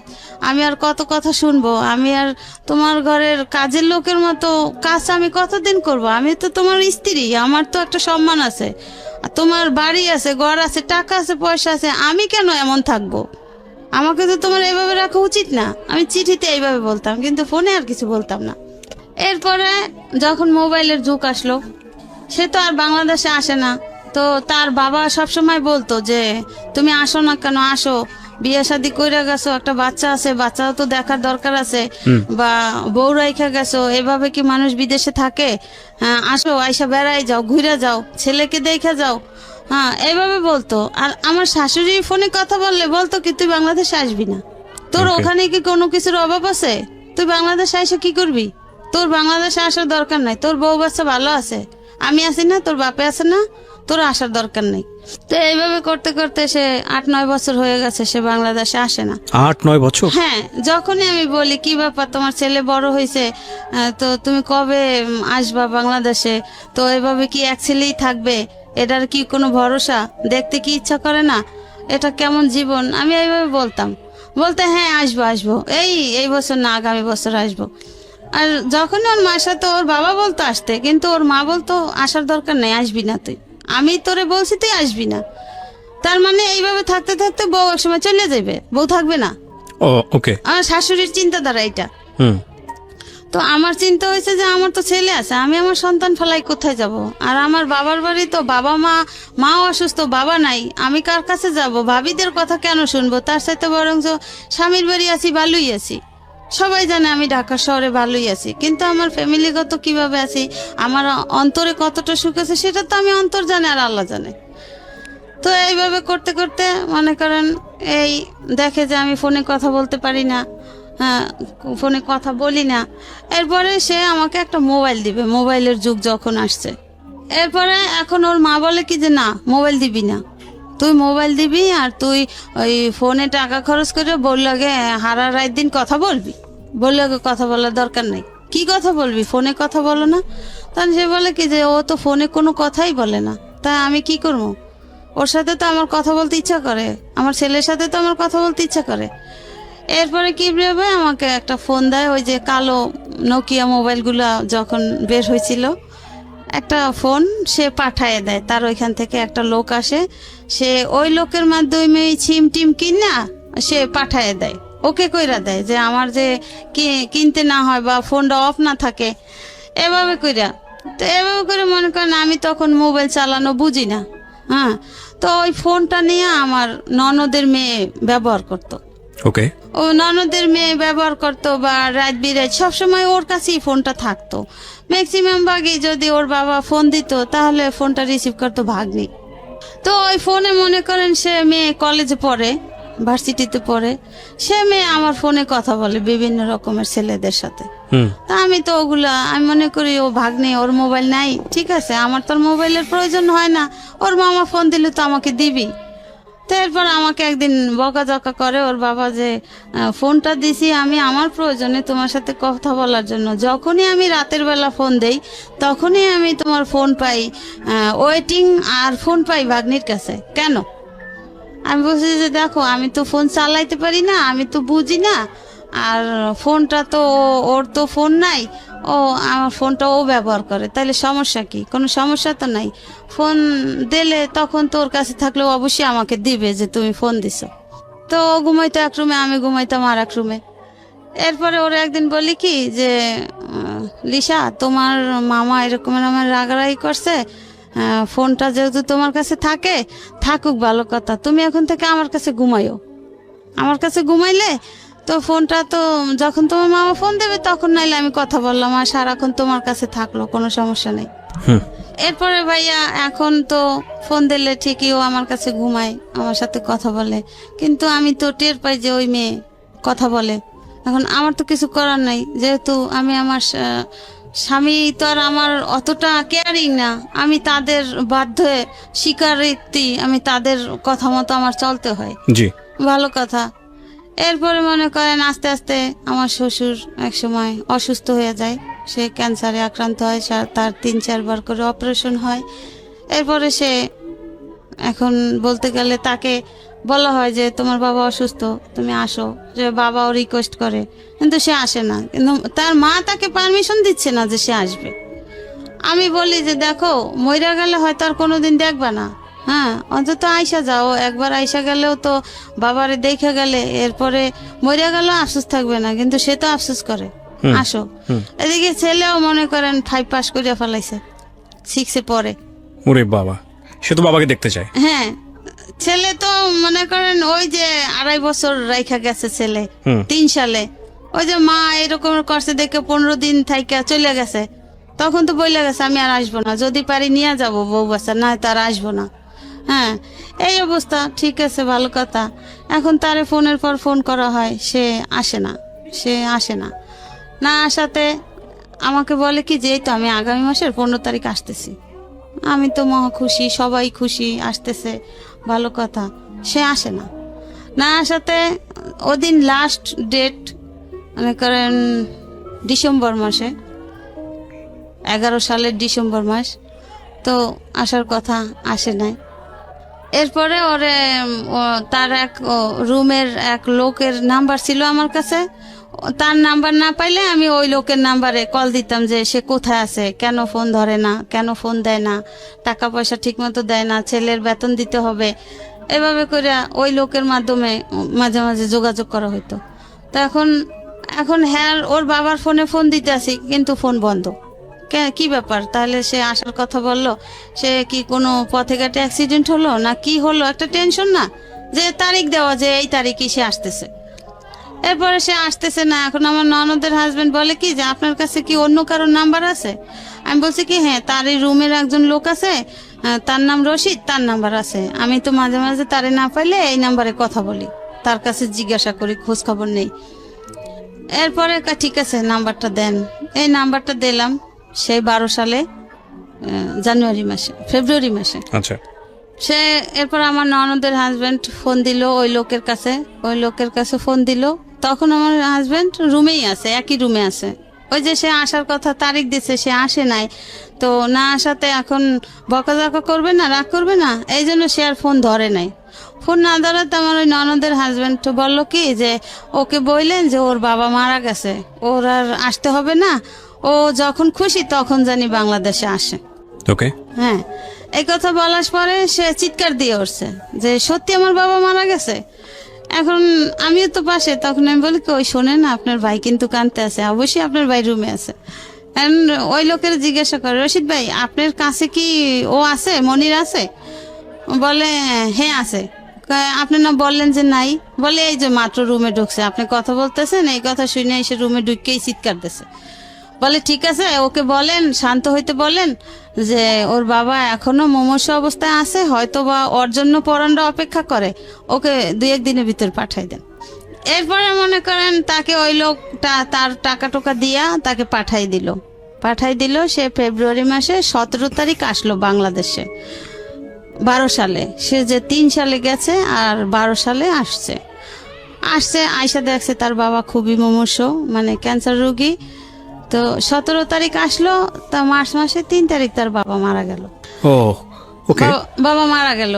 এরপরে মনে করেন আমার জীবনের ঝড় শুরু হয়ে গেল। যে এখন আমার ননদরা আমাকে বলে যে তুই তো এতদিন তো শ্বশুরের আন্ডারে ছিলি, তোর শ্বশুর তোরে দেখছে, তোর শ্বশুর তোরে কেয়ার করছে, এখন তোরে কে দেখবে, এখন তুই কার কাছে থাকবি? এখন এইখানে তো স্বামীরও কিছু নাই, তোর শ্বশুরেরও কিছু নাই, এখন তুই চলে যা, তুই এই বাড়ি থেকে বের হয়ে যা। এরপরে মনে করেন আমার স্বামী আমার পক্ষে আছে কিছুদিন। এরপরে তারা কি করলো, বলে কি যে তোর বউয়ের সাথে বিভিন্ন ছেলেদের সাথে সম্পর্ক আছে, তো মোবাইলে অনেক কথা বলে। তো এখন আমি বলি কি যে আমি তো সহজে কারোর সাথে কথা বলি না, আর এই ফোন দিয়ে তো আপনার মেয়েরা, আপনার নাতি কথা বলতো, আমি তোর কথা বলতাম না। ঠিক আছে, খুঁজে বের করেন যে আমার সাথে কার সাথে সম্পর্ক আর আমি কোথায় যাই। আমার ছেলে যে কিবরিয়া ভাই স্কুলে যাইতো, আমি কিন্তু স্কুলে যাইতাম না, কেন আমি মনে করেন সবসময় একটু পর্দায় থাকার চেষ্টা করতাম, আর আমি 5 ওয়াক্ত নামাজ পড়তাম, আমি সহজে বাইরে বের হইতাম না। যে আমার স্বামী নাই, আমার একজনে একটা কথা বলতেই পারে, একজনে একটা কথা বলে ফেলাইতে পারে, যেহেতু আমার ঘরের পরিস্থিতি ভালো না, আমার ঘরের মানুষই আমার পছন্দ করে না, ভালোবাসে না, তাহলে আমার তো সেইভাবে চলতে হবে। এইভাবে করতে করতে এখন মনে করেন আমার স্বামীরে এমন ভাবে ইয়া করে লইছে। হ্যাঁ, এরপরে আমার স্বামী বলে কি, ঠিক আছে মা, অনেক বছর তো একত্র ছিল, এখন তাইলে একটা কাজ করেন, ওরে আমার ছেলে নিয়ে একটা আলাদা রুম ছাইরা দেন, আমি যতটুকু পারবো দেবো, যেমনি পারে ও চলবে ছেলে নিয়ে। এখন আমার শাশুড়ির কথা হচ্ছে যে না, আমি তো রাখবো না, আমি তো আগেই তোকে বলছি। আর আগেই তার নাকি একটা প্ল্যান ছিল যে যেহেতু আমার বাচ্চা হয়ে গেছে, এখন আমার বাচ্চাটা একটু বড় হোক, বড় হওয়ার পরে আমাকে তার ছেলের কাছ থেকে বিদায় করে দেবে। এরপরে মনে করেন এখন তো বিভিন্ন রকমের কথা, এখন আমি তো কথা জীবনেও শুনি নাই, বা কি করব। এই এখন আমার স্বামী পারতেছে না আমার শাশুড়ির সাথে। এখন আমার স্বামী বলে কি, ঠিক আছে মা, তাহলে আমি তো বাড়িঘর করতে টাকা দিছি, তাহলে আমার কিছু টাকা দেন, আমি দেশের বাড়ি ঘর করে ওরে দেশের বাড়ি রাখি। না, তা হবেই না, তা হবে না, তাকে বিদায় করা চাই। এখন কি করলো, দেখে যে না, আমার স্বামীও মোটামুটি আমার পক্ষে আছে। এরপরে আমি বলি কি, দেখো ছেলে তো বড় হয়েছে, এখন ছেলে তো আর অবুঝ না, হ্যাঁ ছেলেও বোঝে, তোমার ছেলেকে জিজ্ঞাসা করো, বা তোমার যে আত্মীয় স্বজন আছে, আশেপাশের লোক আছে, হ্যাঁ তুমি তাদের সবার কাছ থেকে খোঁজ খবর নাও আমি কোথাও গেছি কিনা। এরপরে মনে করেন এখন কোনো কিছু না পাইয়া, আমার এক বোন আছে সায়দাবাদ, মাঝে মাঝে আমার ননদদেরকে নিয়ে যাইতাম, আমার এই ছেলেকে নিয়ে যাইতাম। হ্যাঁ, আমি একা কখনো যাইতাম না, বা বেশিরভাগই আমার শ্বশুর আমাকে দিয়ে আসতো, আর আবার সেই গিয়ে নিয়ে আসতো। এখন বলে কি যে ঠিক আছে, কোথাও কোনো ইয়া নাই, এর বোনের সাথে সম্পর্ক আছে, বোনের হাজবেন্ডের সাথে। আমার বোনের 2 মেয়ে কলেজে পড়ে, এখন আর এক বাচ্চা হয়েছে, এখন 3 বাচ্চা। তো এইভাবে করতে করতে কিভাবে যে কি হইলো, এরপরে আমার স্বামী বাহিরে চলে গেল। আমি আমি অসুস্থ, এই এত বাজে টেনশনে আমি অসুস্থ হয়ে গেছি। এখন আমার স্বামী আমাকে বলে কি, দেখো এত বছর আমার বাবা ছিল, বাবার ইয়াতে তুমি থাকতে পারছো, এখন যে পরিস্থিতি, আমিও তো বাইরে চলে যাবো, তুমি এখানে থাকতে পারবা না, তার সাথে একটা কাজ করো, এখন তো আমার কাছে টাকা পয়সা নাই, তুমি আপাতত কিছুদিন যাইয়া তোমার বাবার বাড়ি থাকো। আমার মাও নাই, মাও মারা গেছে এর ভিতরে 10 সালে। এখন আমি বলি কি, আমি এত বছর তোমাদের বাড়িতে থাকলাম, আর এখন আমি বাপের বাড়ি যাই থাকবো, ছেলে বড় হয়েছে, ছেলে স্কুলে পড়ে, ছেলে তখন 6-এ পড়ে, তখন এখন আমি কার কাছে গিয়ে থাকবো, আর ছেলের লেখাপড়া কি হবে। বলে কি, তো ছেলে থাকুক, তুমি যাও। এবার আমি বলি কি যে ঠিক আছে, আমাকে বলে কি, যেহেতু তুমি অসুস্থ, তুমি দেশে যাই একটু ঘুরে ফিরে আসো, সুস্থ হয়ে যাবা। আমি কাছে কি, ঠিক আছে, তাহলে আপনিও চলেন, আপনিও গিয়ে বেড়াই আসবেন, আর আমিও দেখি যদি সুস্থ হই, ঠিক আছে, তাও থাক, ওর পরীক্ষা চলে। এখন আমাকে তারই বাড়ির এক ভাড়াটিয়া বলে কি যে তুমি কোথাও যাইও না, তোমার পিছনে বড় ষড়যন্ত্র চলে। আচ্ছা, হ্যাঁ। আমি কই, কেন আপা, কি ষড়যন্ত্র? বলে, তুমি যদি এই বাড়ি থেকে বের হও, এই বাড়িতে আর উঠতে পারবে না, তোমার এই বাড়ি থেকে বিদায় দেওয়ার প্ল্যান চলতেছে। এখন এই কথা শোনার পরে আমি বলছি ঠিক আছে, আমি কোথাও যাব না, ছেলের পরীক্ষা, তো পরীক্ষা শেষ হয়ে নেক, তারপরে আমি ছেলেকে নিয়েই তোমাকে নিয়ে বেড়াইতে যাব। বলে, আমার তো অত সময় নাই, আমি তো চলে যাব, তাই তুমি যাও এখন। আমি বলছি না, আমি যাইতে পারবো না। এরপরে মনে করেন তারা কি করছে কি জানি না, মনে করেন আমার একেবারে আমি এত অসুস্থ, মরার অবস্থা। এখন আমার ভাইদেরকে ফোন দেয়, আপনার বোন অসুস্থ, আপনার বোনকে আইসা নেন। তা আমার ছেলের কাছে টাকা নাই, ওর বাবা মারা গেছে, ও হঠাৎ আইসা পড়ছে, হ্যাঁ, তো এখন কি করবে। এরপরে আমি যাই না, না যাওয়াতে মনে করেন এরকমের করতে করতে 1 মাস শেষ হয়ে যায়। সে যে ফেব্রুয়ারি মাসের 17 তারিখ আসছে, মার্চ মাসের 3 তারিখ তো তার বাবা মারা গেছে। এই মার্চ মাসটা সে ছিল তো এইভাবে গন্ডগোলের ভিতরে। এরপরে একদিন মার্চ মাসের লাস্ট তারিখে আমি আর সে শুয়ে আছি, আমার শাশুড়ি গিয়া বলে কি, এই ওঠ, আমার হাজবেন্ডকে বলে, এই ওঠ। এখন বলে কি, কেন মা, কোথায় যাব? বলছে, ওঠ, এদিকে গেছে। অন্য রুমে ডাইকে নিয়ে পাসপোর্টটা ছিল তার মায়ের হাতে, বলছে তুই এখন এয়ারপোর্ট যাইয়া পাসপোর্ট ওকে করে তুই কালকের সকালের ভিতর চলে যাবি, তুই থাকতে পারবি না। এরপরে সে ঠিকই মায়ের কথা মতো সে ওইটা ওকে কইরা আসে যে সে চলে যাবে। আমি আর জানি না, আমাকে কিছু বলে না। আর এপ্রিল মাসের 1 তারিখ গ্যাসের সমস্যা, সকালবেলা আমাকে বলে কি তুমি একটু পোলাও রান্না করো। আমি কই কি এখন তো গ্যাস নাই, তাহলে তুমি পোলাও খাবা, আরো আগে বলতা। এখন তো গ্যাস নাই, তাহলে একটা কাজ করি, দুপুর দিক দিয়ে তো গ্যাস আসবে, হ্যাঁ দুপুর দিক দিয়ে পোলাও রান্না করে তোমার খাওয়াবো। বলে তুমি ওই সময় পাবা না। আমি তো তখন থাকলে তো আমি খাবো। আমাকে থাকলে তো তুমি খাবো মানে কোথায় যাচ্ছ? কই যে আমি কিছুক্ষণ পরে চলে যাচ্ছি। এই এপ্রিলের 1 তারিখ। এখন আমি তো এটা শুই না, আমি কান্নাকাটি শুরু করে দিছি। আমি কই দেখো তোমার এই পরিস্থিতি, তোমার মা বোনরা এরকমের করে, তাহলে আমি ছেলেটা নিয়ে কি করব? না জানি আমার এরা মাইরেই ফেলাইবে, আমি থাকতে পারবো না। তাহলে তুমি আমার সাথে ওয়াদা করে যাও যে তুমি আবার কবে আসবা, তুমি কবে আসতেছো? এরপরে বলে কি আমি তোমার সাথে ওয়াদা করলাম, আমার ছেলে বড় হয়েছে, আমি তো বাবা মারা গেছে এই জন্য আসছি, তো আমার ওইখানের চাকরির মেয়াদ শেষ, তো আমার এমনি মনে করো এই বছরের জুন মাসে আমি আসতাম, হয়তো একেবারে আসতাম না, হয়তো ছুটিতে আসতাম। তো এখন আমি যাই, তো জুন মাসে আমি অবশ্যই আসবো। আমি বলছি না, আমি তোমাকে বিশ্বাস করি না, তুমি এত বছরে আসো নাই, তোমার বাবাও এত রিকোয়েস্ট করছে, আমি এত রিকোয়েস্ট করছি, তুমি আসো নাই, এখন তুমি চলে গেলে, তোমার মা করে ইয়া, তোমার বোনরা করে ইয়া, তাহলে আমারও জানে রাখবে না, আমারও মাইরে ফেলাইবে, আমার ছেলেরও মাইরে ফেলাইবে, আর তুমি তো আর আসবাই না। এরপর আমার হাতে হাত দিয়ে বলে কি না, আমি তোমার সাথে ওয়াদা করছি, আমার ছেলে বড় হয়েছে, আমার ছেলের জন্য আমাকে আসতে হবে, আমি চলে আসব। আমার ডেট শেষ জুন মাসে, আমি জুন মাসে ঠিক চলে আসবো। আমি বলছি ঠিক তো? বলে হ্যাঁ ঠিক। এরপর ঠিক ওই সময় ওর মা বলছে কি তুই যে এই যাও, তুই আর বাংলাদেশে আসবি না, এটা আমার লাস্ট কথা। আর ওই যে বাজে কথা বইলা টইলা মোবাইল নিয়ে গেছে। এখন আমার স্বামী কয় কি যে ঠিক আছে মা, আমি মোবাইল তোমার কাছে দিয়ে গেলাম, ও মোবাইলে কথা বলবে না। আর আমি জানি যে প্রায় সময় রাত জায়গা আমার সাথে কথা বলতাম, আমিই কথা বলতাম। এখন তোমার যদি সমস্যা হয়, আর তুমি তো সেই শুরু থেকেই বলছো যে না ফোনে কথা বলা যাবে না, ফোন দিতে না করছো, এবং ঘরে যে ফোন, সেই ফোনেও তোমরা আমাকে কথা বলতে দিতা না, তাও তোমরা বাহির থেকে শুনতা। আমি একটা চিঠি দিলে সেই চিঠিটা তোমরা ওর কাছে পৌঁছাইতা না, সেটা তোমরা গোপন করতা। এরপরে মনে করেন সে আবার জুন মাসের 25 তারিখ সকালবেলা হঠাৎ আইসা পড়ে আসছে। হ্যাঁ, আচ্ছা, আইসা পড়ছে। আইসা বলে কি আমি তোমার সাথে ওয়াদা করছি না, দেখছো আমি আসছি। আমার মা আমাকে যতই বলুক যে আসবি না, আমার ছেলে এখন বড় হয়েছে, আমার সংসার দরকার আছে। আইসা পড়ছে কিবরে ভাই। আসার পরে মনে করেন কয়েকটা দিন সে ভালো ছিল, আমাদের সম্পর্কটা ভালো ছিল। এরপরে যে কি দিয়া কি হয়েছে আমি বলতে পারি না। এরপরে আমার শাশুড়ি আমাকে দেশে নিয়ে দিয়ে আসছে। দিয়ে আসার পরে আমার স্বামী বলে কি ঠিক আছে তুমি কিছুদিন থাকো, আমি তো আসি। এরপর 2 মাসের মধ্যে সে আবার আমাকে দেশে রাইখা, কোনো খোঁজ খবর নাই, কোনো খোঁজ খবর নেয় না। ছেলে এদিকে ওরে রাইখা দিছে, ওরে রাইখা আমাকে নিয়ে গেছে যে অসুস্থ, সে দেশের বাড়ি হাঁটাচলা করে সুস্থ হবে, মানে মিথ্যা বাহানা।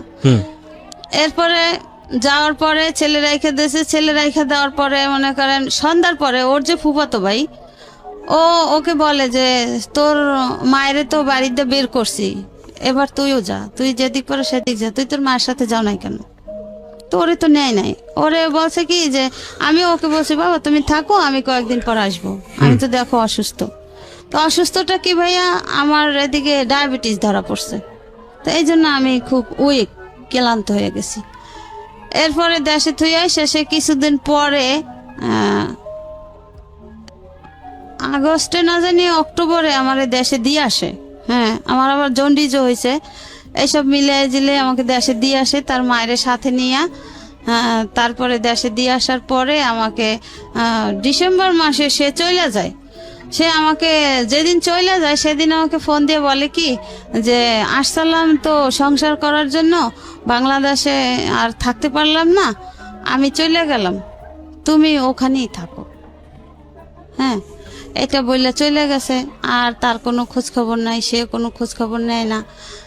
আর কোনো ছেলেও আমার কাছে আছে। এদিকে আমার বড় ভাই ছিল, বড় ভাই মারা গেছে। বড় ভাইয়ের কাছে আমার শাশুড়ি ওর বাবারে বাইরে পাঠাই দিয়া আমার শাশুড়ি বলে কি যে আমরা তো আপনার বোনকে আর নেব না, আপনার বোন আপনারা রাইখা দেন, আমার ছেলে বিদেশে চলে গেছে আর আসবে না। হ্যাঁ, এটা বলার পরে আমার ভাবি বলে কি ঠিক আছে, যদি না নেন, যদি আপনাদের ছেলে আমার বোন নিয়ে সংসার না করে আমার ননদ দিয়ে, তাহলে তার আমরা জোর করে করাইতে পারবো না, তাহলে আপনাদের ছেলে আপনারা নিয়ে যান। বলে না, আমাদের ছেলেরও আমাদের দরকার নেই, ছেলেও ছেলের মার কাছে থাকুক। এইভাবে তো মনে করেন এতদিন গেছে, এখন আমি সবার সাথে যোগাযোগ করি, আমার সাথে কেউ যোগাযোগ করে না।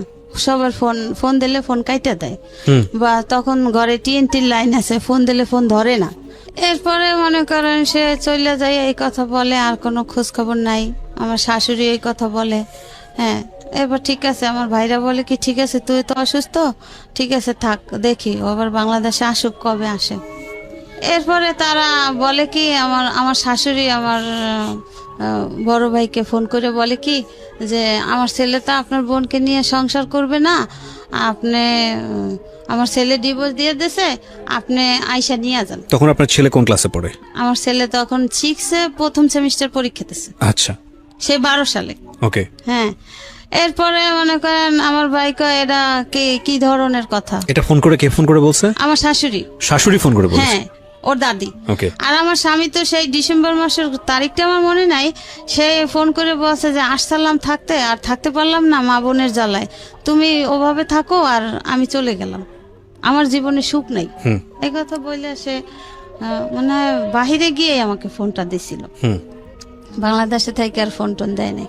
তো এইভাবে গেছে, এভাবে করতে করতে এখন আমি শুনি কি যে আমার শাশুড়ি আমার স্বামীকে বিয়ে করাবে, মেয়ে দেখতেছে।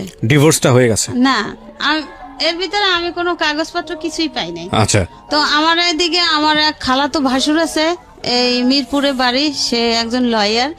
তার সাথে আমি কথা বলছি, প্রায় সময় কথা বলছি ভাইয়া এই ব্যাপার, এখন আমি কি করতে পারি? বলছে দেখো, তোমার শ্বশুর পছন্দ করে আনছে, সে তো মারা গেছে, আর যেহেতু তোমার শাশুড়ি, এখন বাড়িটা হয়েছে তোমার শাশুড়ির, ঢাকার এই বাড়িটা আমার শাশুড়ির, এখন তোমার শাশুড়ি তোমাকে পছন্দ করে না, আর আমরা জানি যে আগেও তোমাকে পছন্দ করতো না, এখন তোমার উপরে অত্যাচারের মাত্রাটা খুবই বাইরে গেছে, এখন তোমার স্বামীও নাই, তুমি এখানে এসে কি করবা? হ্যাঁ, তার সাথে থাকো, দেখো ও কবে আসে বাংলাদেশে, ও আসলে তুমি আসতে পারো, কিন্তু এখন তোমার স্বামীও নাই, শ্বশুরও নাই, তুমি কার আশ্বাসে আসবা?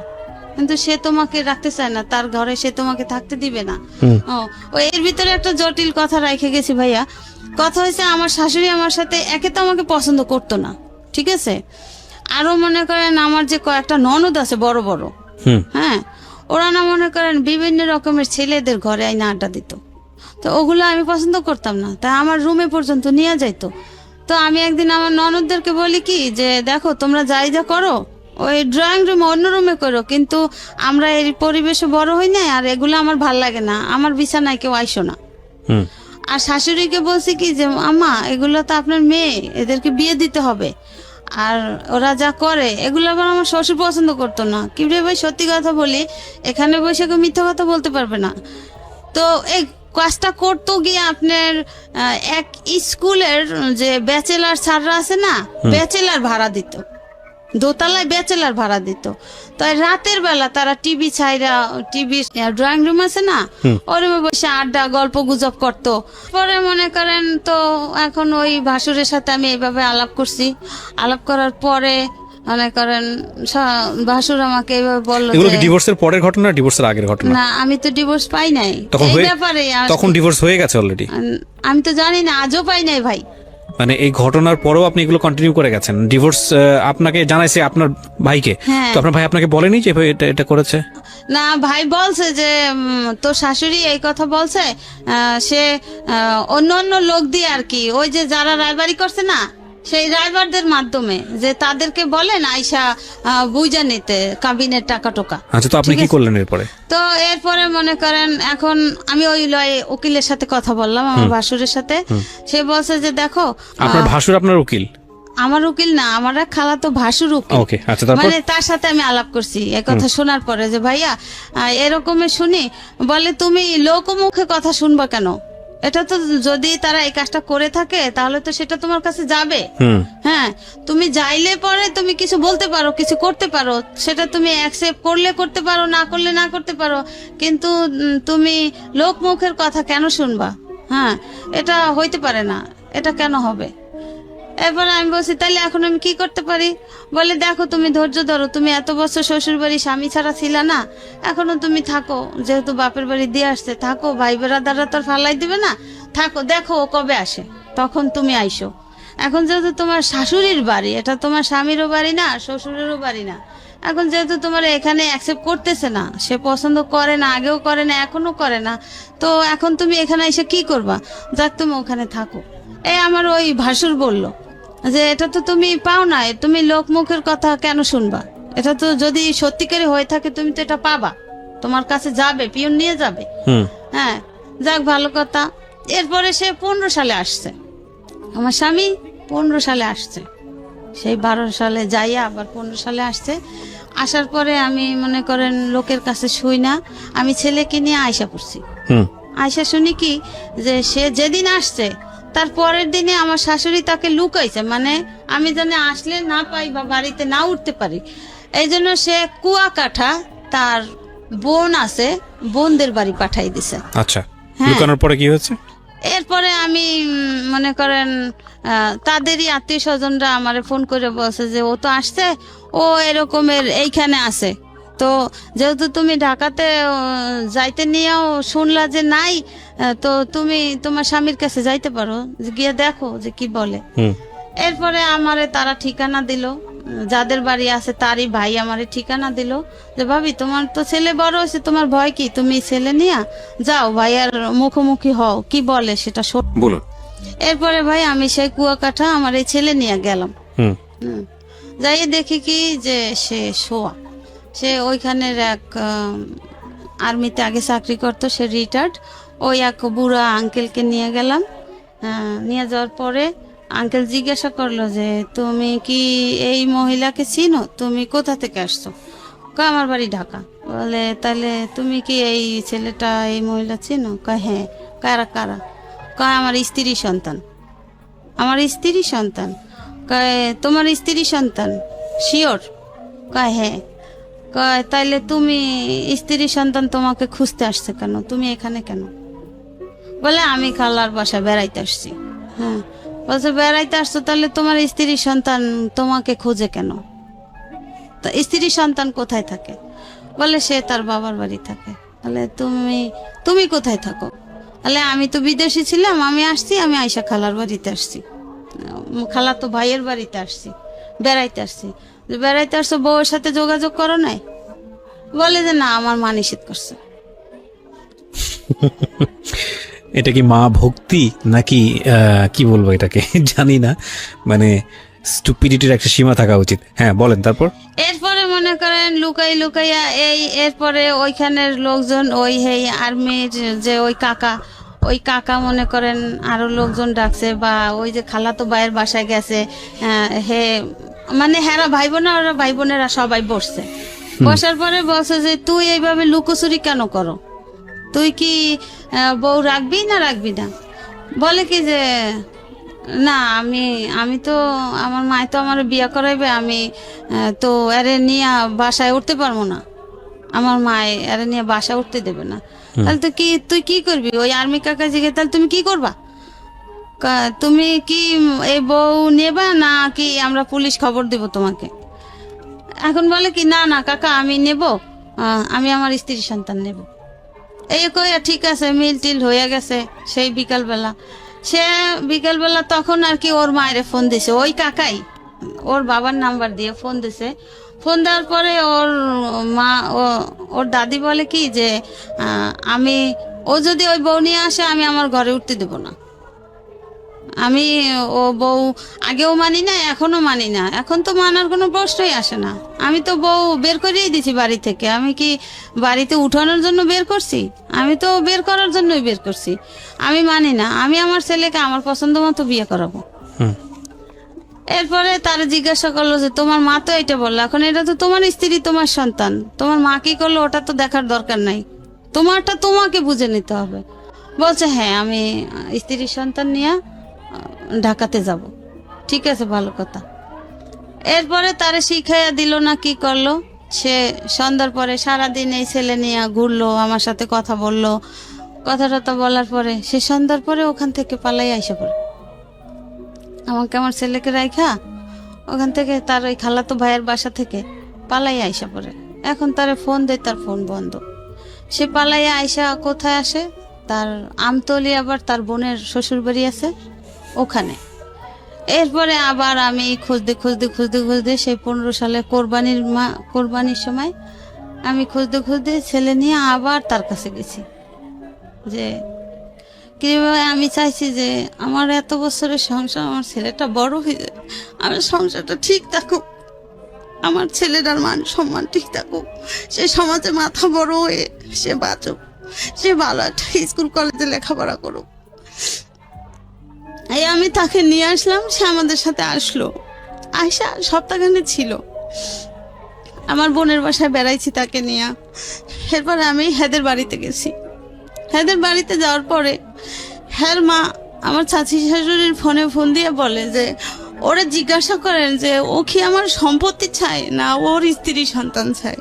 ও যদি ওর স্ত্রী সন্তান গ্রহণ করে তাইলে আমি ওকে আমার সম্পত্তির এক কানা করেও দেব না। এরপরে সে রাতের বেলা এক জায়গায় শুই, ছেলে নিয়ে শোয়, আমি শুই। এটা কি মানে আপনার শ্বশুর বাড়িতেই আপনারা একসঙ্গে থাকছিলেন আলাদা আলাদা করে? হ্যাঁ, শ্বশুর বাড়ি বরিশালে, কাশীপুর। এরপরে সে ফজরের আজান দেয়, তখন আমাকে বলে কি তানভীর মা ওঠো, নামাজ পড়বো না? আমি বলছি হ্যাঁ নামাজ পড়বো। এই কথাটা বললে সে খিবরে ভাই সে যে বাহিরে নামে আর সে ঘরে ফিরে না। এরপর সে পালাইয়া ঢাকাতে আইসা পড়ে আমাকে, আমার ছেলেকে ওখানে রেখা।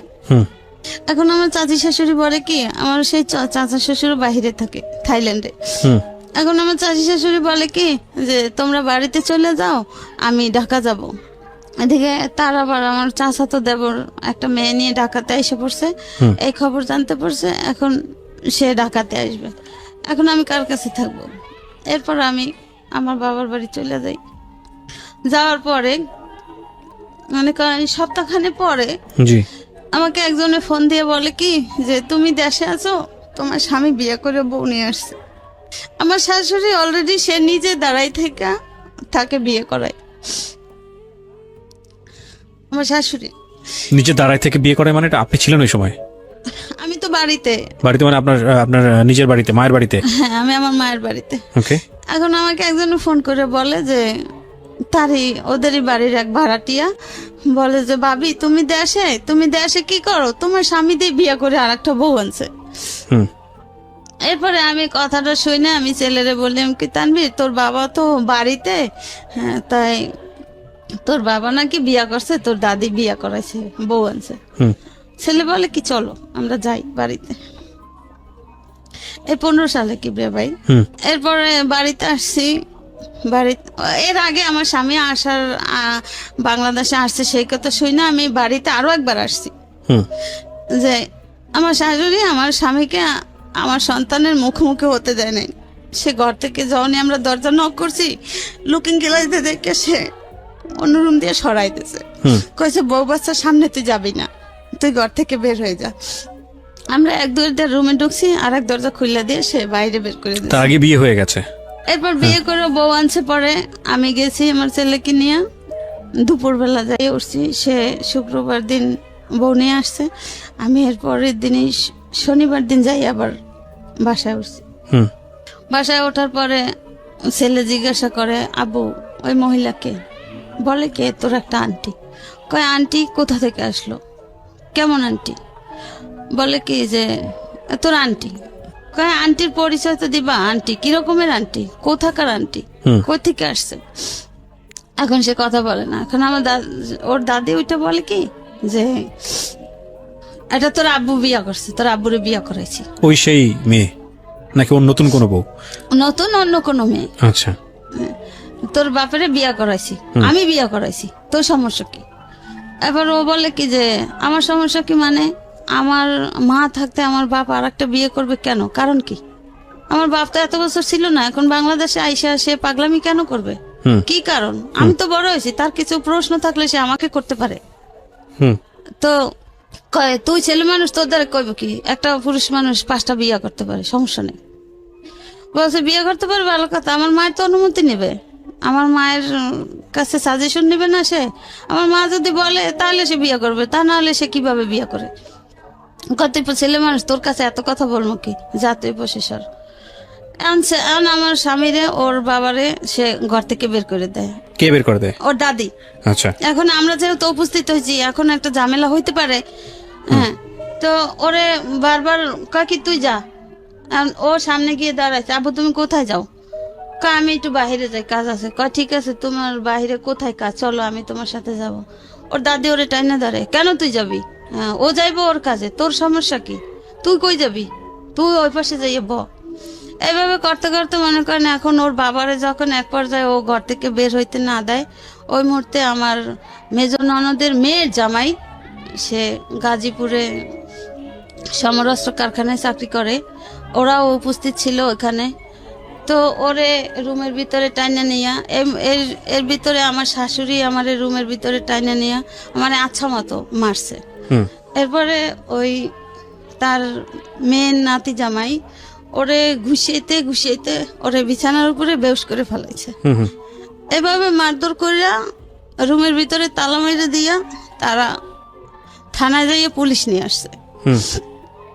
পুলিশ নিয়ে আসছে, কি কি সমস্যা, কি প্রমাণ, কি অবস্থা, কেন পুলিশ?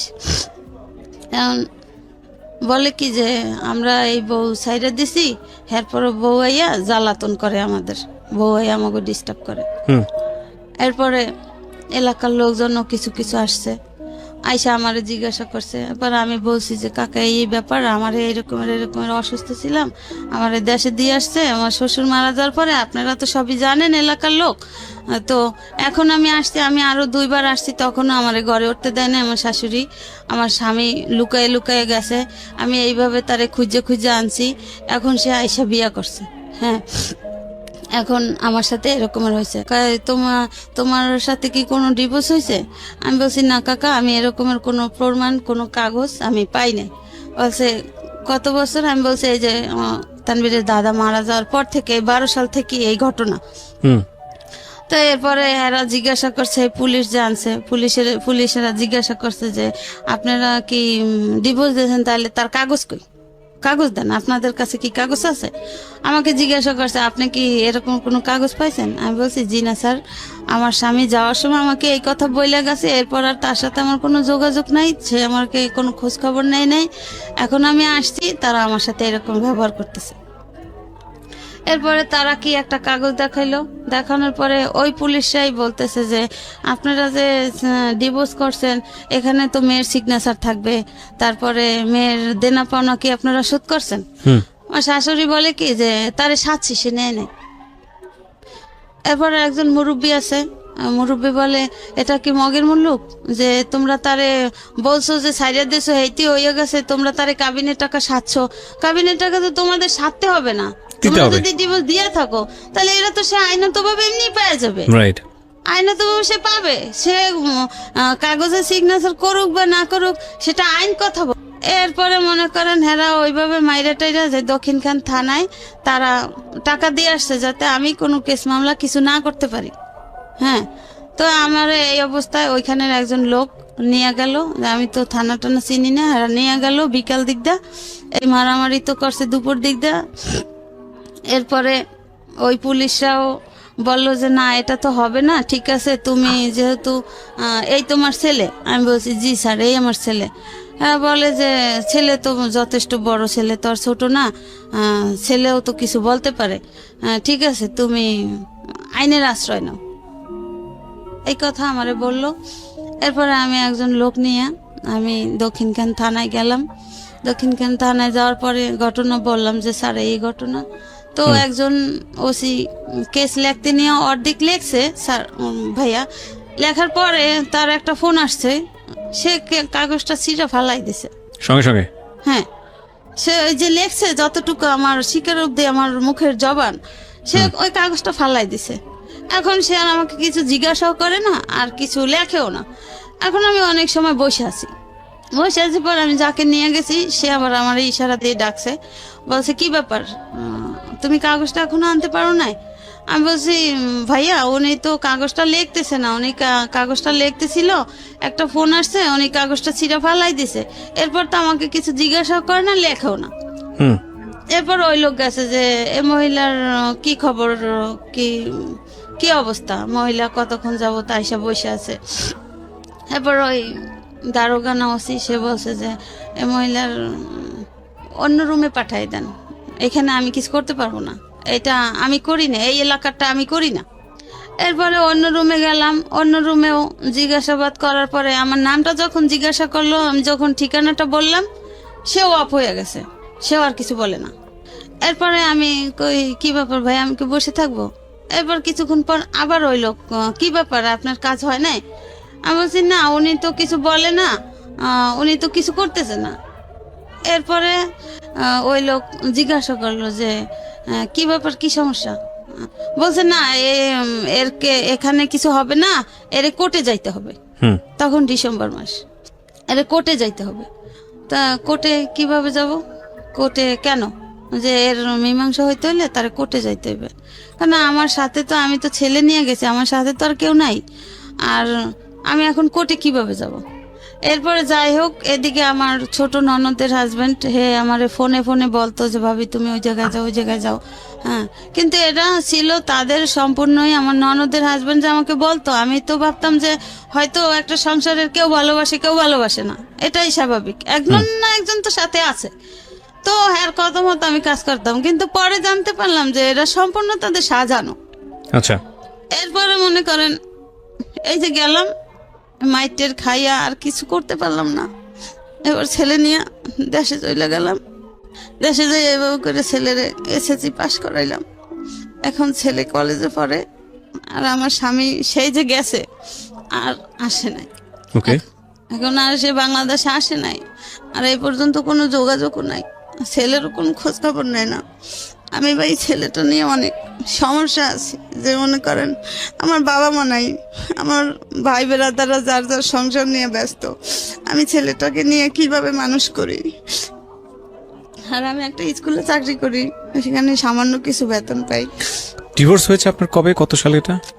তারা বলতেছে যে সেই 12 সাল। এখন আপনি কোনো কাগজপত্র পান নাই? না, আর এত ঝামেলা যে হয়েছে, আমি যে গেছি তারা কোনো কাগজ দেখাইতে পারে নাই। আর ওই যে কাগজটা দেখাইছে, তারা তো বলছে যে এটা তো ডুপ্লিকেট কাগজ, আপনাদের এখানে তো তার সিগনেচার থাকবে বা তার দেনা পাওনা পরিশোধ করবেন, আর এটা আপনারা সাধবেন কেন? এটা তো আপনারা যদি কত টাকা ছিল দিনমোহর? হ্যাঁ, কত টাকা ছিল? আমার দিলমোহর 1 লাখ টাকা করছিল। আপনি পুলিশ ছাড়া আপনি কোর্টে যাননি কেন? স্যার আমি কোর্টে গেছি, আমি মনে করেন ওই ওই ননদের, আমি তো তখন চিনি না আমি কোথায় যাব, তো ওই ননদের, ছোট ননদের হাজবেন্ড আমাকে বলছে কি যে জজ কোর্ট না। আচ্ছা, আপনার ছেলেকে আমি একটু ফ্লোর দিই। 3 নম্বর। তোমার আম্মা যে বিষয়গুলো এখানে বললো সব তো তুমি জানো? জি। বা তার চেয়ে অনেক বেশি কিছু জানো, হয়তো সময়ের অল্পতার কারণে সে অনেক কম বলছে। তো তুমি কি চাও আগে সেটা আগে বলো আমাকে। তোমার সঙ্গে তোমার বাবার কথা হয়? আমি আমার বাবার সাথে অনেকবার কন্ট্যাক্ট করার চেষ্টা করছি, বাট আমি করতে পারি নাই। আমার বাবাও করে নাই, আমার ফ্যামিলিরাও আমার সাথে করতে দেয় নাই। আচ্ছা, তুমি তোমার বাবার সঙ্গে, তোমার বাবার এখন কি আছে, মানে উনি কি বাংলাদেশে থাকেন নাকি দেশের বাইরে থাকে? আমার বাবা এখন বাহিরে আছে, এটা জানি। আর ওনার যে সেকেন্ড ফ্যামিলি, ওনারা কি বাংলাদেশে? আমার বাবাকে যে সেকেন্ড যে বিয়ে করাইছিল তারা, সেই বউ আমি যতটা শুনেছি যে সে এখন পর্যন্ত যে ঈদের সময় যে গেছে, ওই যে গতবার ঈদে যে গেছে, এখন পর্যন্ত আসে নাই। এই ঈদে তার নাকি 1 বছর হয়ে গেছে যে যাকে বিয়ে করাইছে আর কি নতুন, উনি যে গেছে। বাট আমি চাই যে আমার বাবা মা যাতে আবার একত্রিত হয়। আমার একজন ফুফা আছে। তুমি তোমার বাবাকে ফেস করেছো বিষয়টা নিয়ে, যে এই বিষয়টা? আমার বাবার সাথে অনেকবার ফেস করার চেষ্টা করছি, বাট আমার ফ্যামিলি কেউই করতে দেয় না আমার সাথে কন্ট্যাক্ট। তোমার বাবা তোমাকে ফেস করে নাই? হ্যাঁ, আমার ফ্যামিলিও করতে দেয় না। আমার বাবা যদি করতে চাইছে, আমার দাদি ফুপি ওনারা কেউই করতে দেয় না। বিশেষ করে আমার একটা ফুফাতো ভাই আছে, ও বিশেষ করে করতে দেয় নাই। আর আমি যতবার বুঝলাম না তুমি তো বয়স পড়ো, তোমার বয়স কত? আমার বয়স এখন 20 বছর। তুমি বুঝো না বিষয়টা, রিয়েলিটিটা তুমি বুঝো না। তোমার বাবার, আমি সরি টু সে, তোমার বাবা, তারপর আমি তোমার জায়গা থেকে নিশ্চয়ই অনেক রেসপেক্ট আছে। মানে একটা পুরুষের তো মেরুদণ্ড থাকে, আমি এভাবেই বলতে বাধ্য হচ্ছি। মানে গার্ডস কি এত সমস্যা যে ফ্যামিলি যাই বললো, যেহেতু সে নিজে ইনকাম করে, পয়সা রোজগার করে, এটা তো তুমি বুঝো। জি। নিশ্চয়ই সেও চায় না তোমার মাকে লাইফে। এখন এখানে তুমি জোর করে হলো বা যে কোনো কিছু হলো, তো এটা তো সমাধান খুঁজতে পারবা না। জি। এটা কি তুমি তোমার মাকে বোঝাও কখনো? আমি এটা আসলে বুঝাতে, আমার বাবার অনুভূতিটা আমি বুঝি, আমার মাকে সে চায় কিনা না চায়, কি but বুঝো এটা এটা তো তুমি কি বুঝো আমাকে একটু বলো তো। আমি বুঝি সেটা হচ্ছে কি, আমি আমার বাবাকে যেই কয়দিন দেখেছি আমার সামনে, আমার মার সাথে সে কোনোভাবে খারাপ বিহেভ করার চেষ্টা করেনি, বাট তার মাকে যখন দেখেছে সামনে আছে, তখন আমার মার সাথে সে খারাপ ব্যবহার করে গেছে। বাট ওনার মা যখন সরে গেছে, আমার দাদি যখন আমার মা এবং বাবার চোখের আড়াল হয়েছে, তখন আমার মার সাথে কিন্তু আমার বাবা খুব সুন্দরভাবে এটা কথা চরম বলেছে। অন্যায়, এটা ভয়ানক রকমের অন্যায়। আমরা মাকে অবশ্যই, মা হচ্ছেন পৃথিবীর সবচেয়ে সেরা উপহার, কিন্তু মা যদি কোনো অন্যায় করেন সংসার নিয়ে, যেটা ওদের ক্ষেত্রে হয়েছে, সেখানে যে মাকে একদম বাধ্যবাধক, মাকে যে কিছু বলা যাবে না, মা যে অন্যায় করছে সেটা বলা যাবে না, এবং এটা বললে যে ধর্মীয়ভাবেই বলি বা অন্য কোনো দিক থেকেও যে একটা বড় ধরনের অপরাধ হয়ে যাবে, তা কিন্তু আসলে না। কারণ যে কোনো ব্যক্তি যদি কোনো অপরাধ করেন, তাকে প্রপারলি সেটা বলার অধিকার আমাদের ধর্মীয়ভাবেও দেওয়া হয়েছে যে তুমি সেটা অপরাধ করছো এবং সেটা করা অন্যায়। এবং স্ত্রীর অধিকার নিয়ে সে কখনোই দাঁড়াতে পারেনি তার হাজব্যান্ডের কাছে বিকজ অফ তার শাশুড়ি। এটা ওনারা যা বললো সেটা যদি সত্যি হয়ে থাকে তাহলে বিষয়টা তাই। আর দ্বিতীয়ত যেটা বলবো যে যেই লোকটা তা সারা জীবন তার মার কথা শুনে আপনাদেরকে সাপোর্ট করতে পারলো না, সেই লোকটার পিছনে হন্যে হয়ে দৌড়ানো তো কোনো মানে নাই। বরং আপনারা তাকে ক্ষমা করতে পারবেন কিনা এটাই চিন্তা করেন। আপনার তো মেয়েও হতে পারতো বাংলাদেশের সামাজিক কন্টেস্টে। আমি যদি চিন্তা করি ওর বয়স তো এখন 20 হতো, এবং যদি মেয়ে হতো আপনার জন্য এটা আরো বিপজ্জনক হতো। এটাই আমাদের রিয়েলিটি, বাংলাদেশের সামাজিকতার বাস্তবতায়। বিয়ে দিতে সমস্যা হতো, একটা চাকরি বাকরি নিয়ে দৌড়াদৌড়ি করতে গেলে সমস্যা হতো, বিভিন্ন রকমের সমস্যা হয়, যে নারী কেন্দ্রিক যে যত রকমের সমস্যা আমাদের সমাজে আছে, সেই জায়গাটায় আপনি একদিক থেকে এগিয়ে আছেন। এখন আপনার ছেলেটার পড়াশোনার জন্য যে খরচের দরকার, ও তো নিজেই কিছু না কিছু করে রোজগার করতে পারে, ও সে সামর্থ্য আছে, দেখতে শুনতো মাশাআল্লাহ সুন্দর। সুতরাং এই জায়গা থেকে তো আপনি একদিক থেকে এগিয়ে আছেন। আপনার হাজবেন্ড যদি কোনোদিন এমন হয় সহায় সম্বল সবকিছু হারিয়ে আর কোথাও কোনো জায়গা নাই, সে পাচ্ছে না, আপনাদের ফ্যামিলিতে আসছে, তখন আপনারা হয়তো অনেক বেশি ওয়েল এস্টাবলিশড। এই প্রশ্নের উত্তর নিয়ে অনুষ্ঠানটা শেষ করবো আমি, আর বাকিটা সবটুকু আপনিও বুঝেন, আমাদের লিসনাররাও বুঝে। আপনারা ওয়েল এস্টাবলিশ, আপনার ছেলে একটা ভালো চাকরি করে, হয়তো ভবিষ্যতে, নিশ্চয়ই হবে, ভবিষ্যতে ইনশাল্লাহ হবে, এবং আপনার হাজবেন্ডের যদি কোথাও যাওয়ার জায়গা না থাকে, আপনাদের কাছে আসে, আপনারা মেনে নেবেন? জি, আমি মেনে নিব। আমি তার আপনি তো মানবেন? সন্তান। আপনি মানবেন? আপনাকে প্রশ্ন করেছে, আপনি মানবেন? তখন আপনার খাওয়ার কোনো সমস্যা নাই, কষ্টের নাই, আপনার সবকিছু ওয়েল এস্টাবলিশ, আপনার ছেলে লেখাপড়া করে একটা চাকরি বাকরি করছে, আপনার ছেলের যে রেসপেক্ট আছে তার বাবার প্রতি, সেটার জন্য আমার যথেষ্ট রকমের তার প্রতি রেসপেক্ট। কিন্তু আপনি কি পারবেন আপনার হাজবেন্ডকে মেনে নিতে? ধরেন বৃদ্ধ বয়সে তার কোথাও কোনো যাওয়ার জায়গা নাই, তার মাও বেঁচে নাই, তার যে সংসার সে সংসারও নাই, কেউ তাকে জায়গা দিচ্ছে না, আপনার ঘরে আসছে, আপনার কাছে শেল্টার চাচ্ছে, আপনি পাবেন তাকে জায়গা দিতে? একদম ভিতর থেকে যেটা আসবে সেটাই বলবেন, অনেস্ট ওপিনিয়ন। স্যার আমি সেটা বলতে পারি না, হয়তো উনি কনফিউজ এবং উনি পারবে না, কারণ ওনার জায়গা থেকে উনি যতটা কষ্ট পাইছেন, এই কষ্টটা ভয়ানক রকমের কষ্ট। 13 বছর বয়সে বিয়ে হয়েছে একটা ভদ্রমহিলার। আপনি একটা জিনিস চিন্তা করে দেখেন, ওনার লেখাপড়া কিন্তু তেমন একটা না, 6-7 পড়া অবস্থায় বিয়ে হয়েছে। এবং আমাদের গ্রামীণ সমাজের জায়গাটা থেকে আমি গল্পটা শুনছিলাম, এরকম অসংখ্য মহিলা আছেন যারা বছরের পর বছর কষ্ট করে যান, বছরের পর বছর হাজব্যান্ডকে কাছে পায় না, এবং মানে ওই যে কথা আছে না, বুকে পাথর বাঁধা, কলিজায় পাথর বেঁধে অপেক্ষা করেন একটা দিনের জন্য, একটা সময়ের জন্য, যারা আসবেন দেশের বাইরে থেকে, 10টা দিন ভালো থাকবেন, ওই সময় আবার ওই বছরের পর বছর অপেক্ষা করবে। এই ভদ্রমহিলা না পেয়েছে স্বামী, না পেয়েছে সংসার, এবং জীবনে যেই দায়িত্বটা পেয়েছে সন্তান মানুষ করতে গিয়ে, সেটাও তিনি যথেষ্ট কষ্ট দুঃখ করে সন্তানকে মানুষ করার চেষ্টা করেছেন। সন্তান মাশাআল্লাহ এখন বড় হয়েছে, সে হয়তো নিজের পথ দেখতে পারবে, কিন্তু সবচেয়ে দুঃখজনক হবে এই সন্তান যদি তার মাকে যদি ভবিষ্যতে ঠিকমতো টেক কেয়ার না করে। আপনি আমাকে এটা বলেন তো, আরেকটা প্রশ্ন আপনাকে করি, আপনার সন্তান যদি এরকম একটা বিয়ে করে, যে সে বিয়ে করার পরে সে বায়াস্ট হয়ে গেল তার স্ত্রীর প্রতি, এবং তার স্ত্রী চাচ্ছে আপনার কাছ থেকে তাকে দূরে সরাইতে, এবং সে দূরেই সরাই নিয়ে গেল, আপনার ফিলটা কি হবে? ভয়ানক হবে, আমি জানি, কিন্তু আপনি যদি তার ওয়াইফকে সহ্য করতে না পারেন, আপনি কি আপনার সন্তানকে তার ওয়াইফের কাছ থেকে সরাবেন? না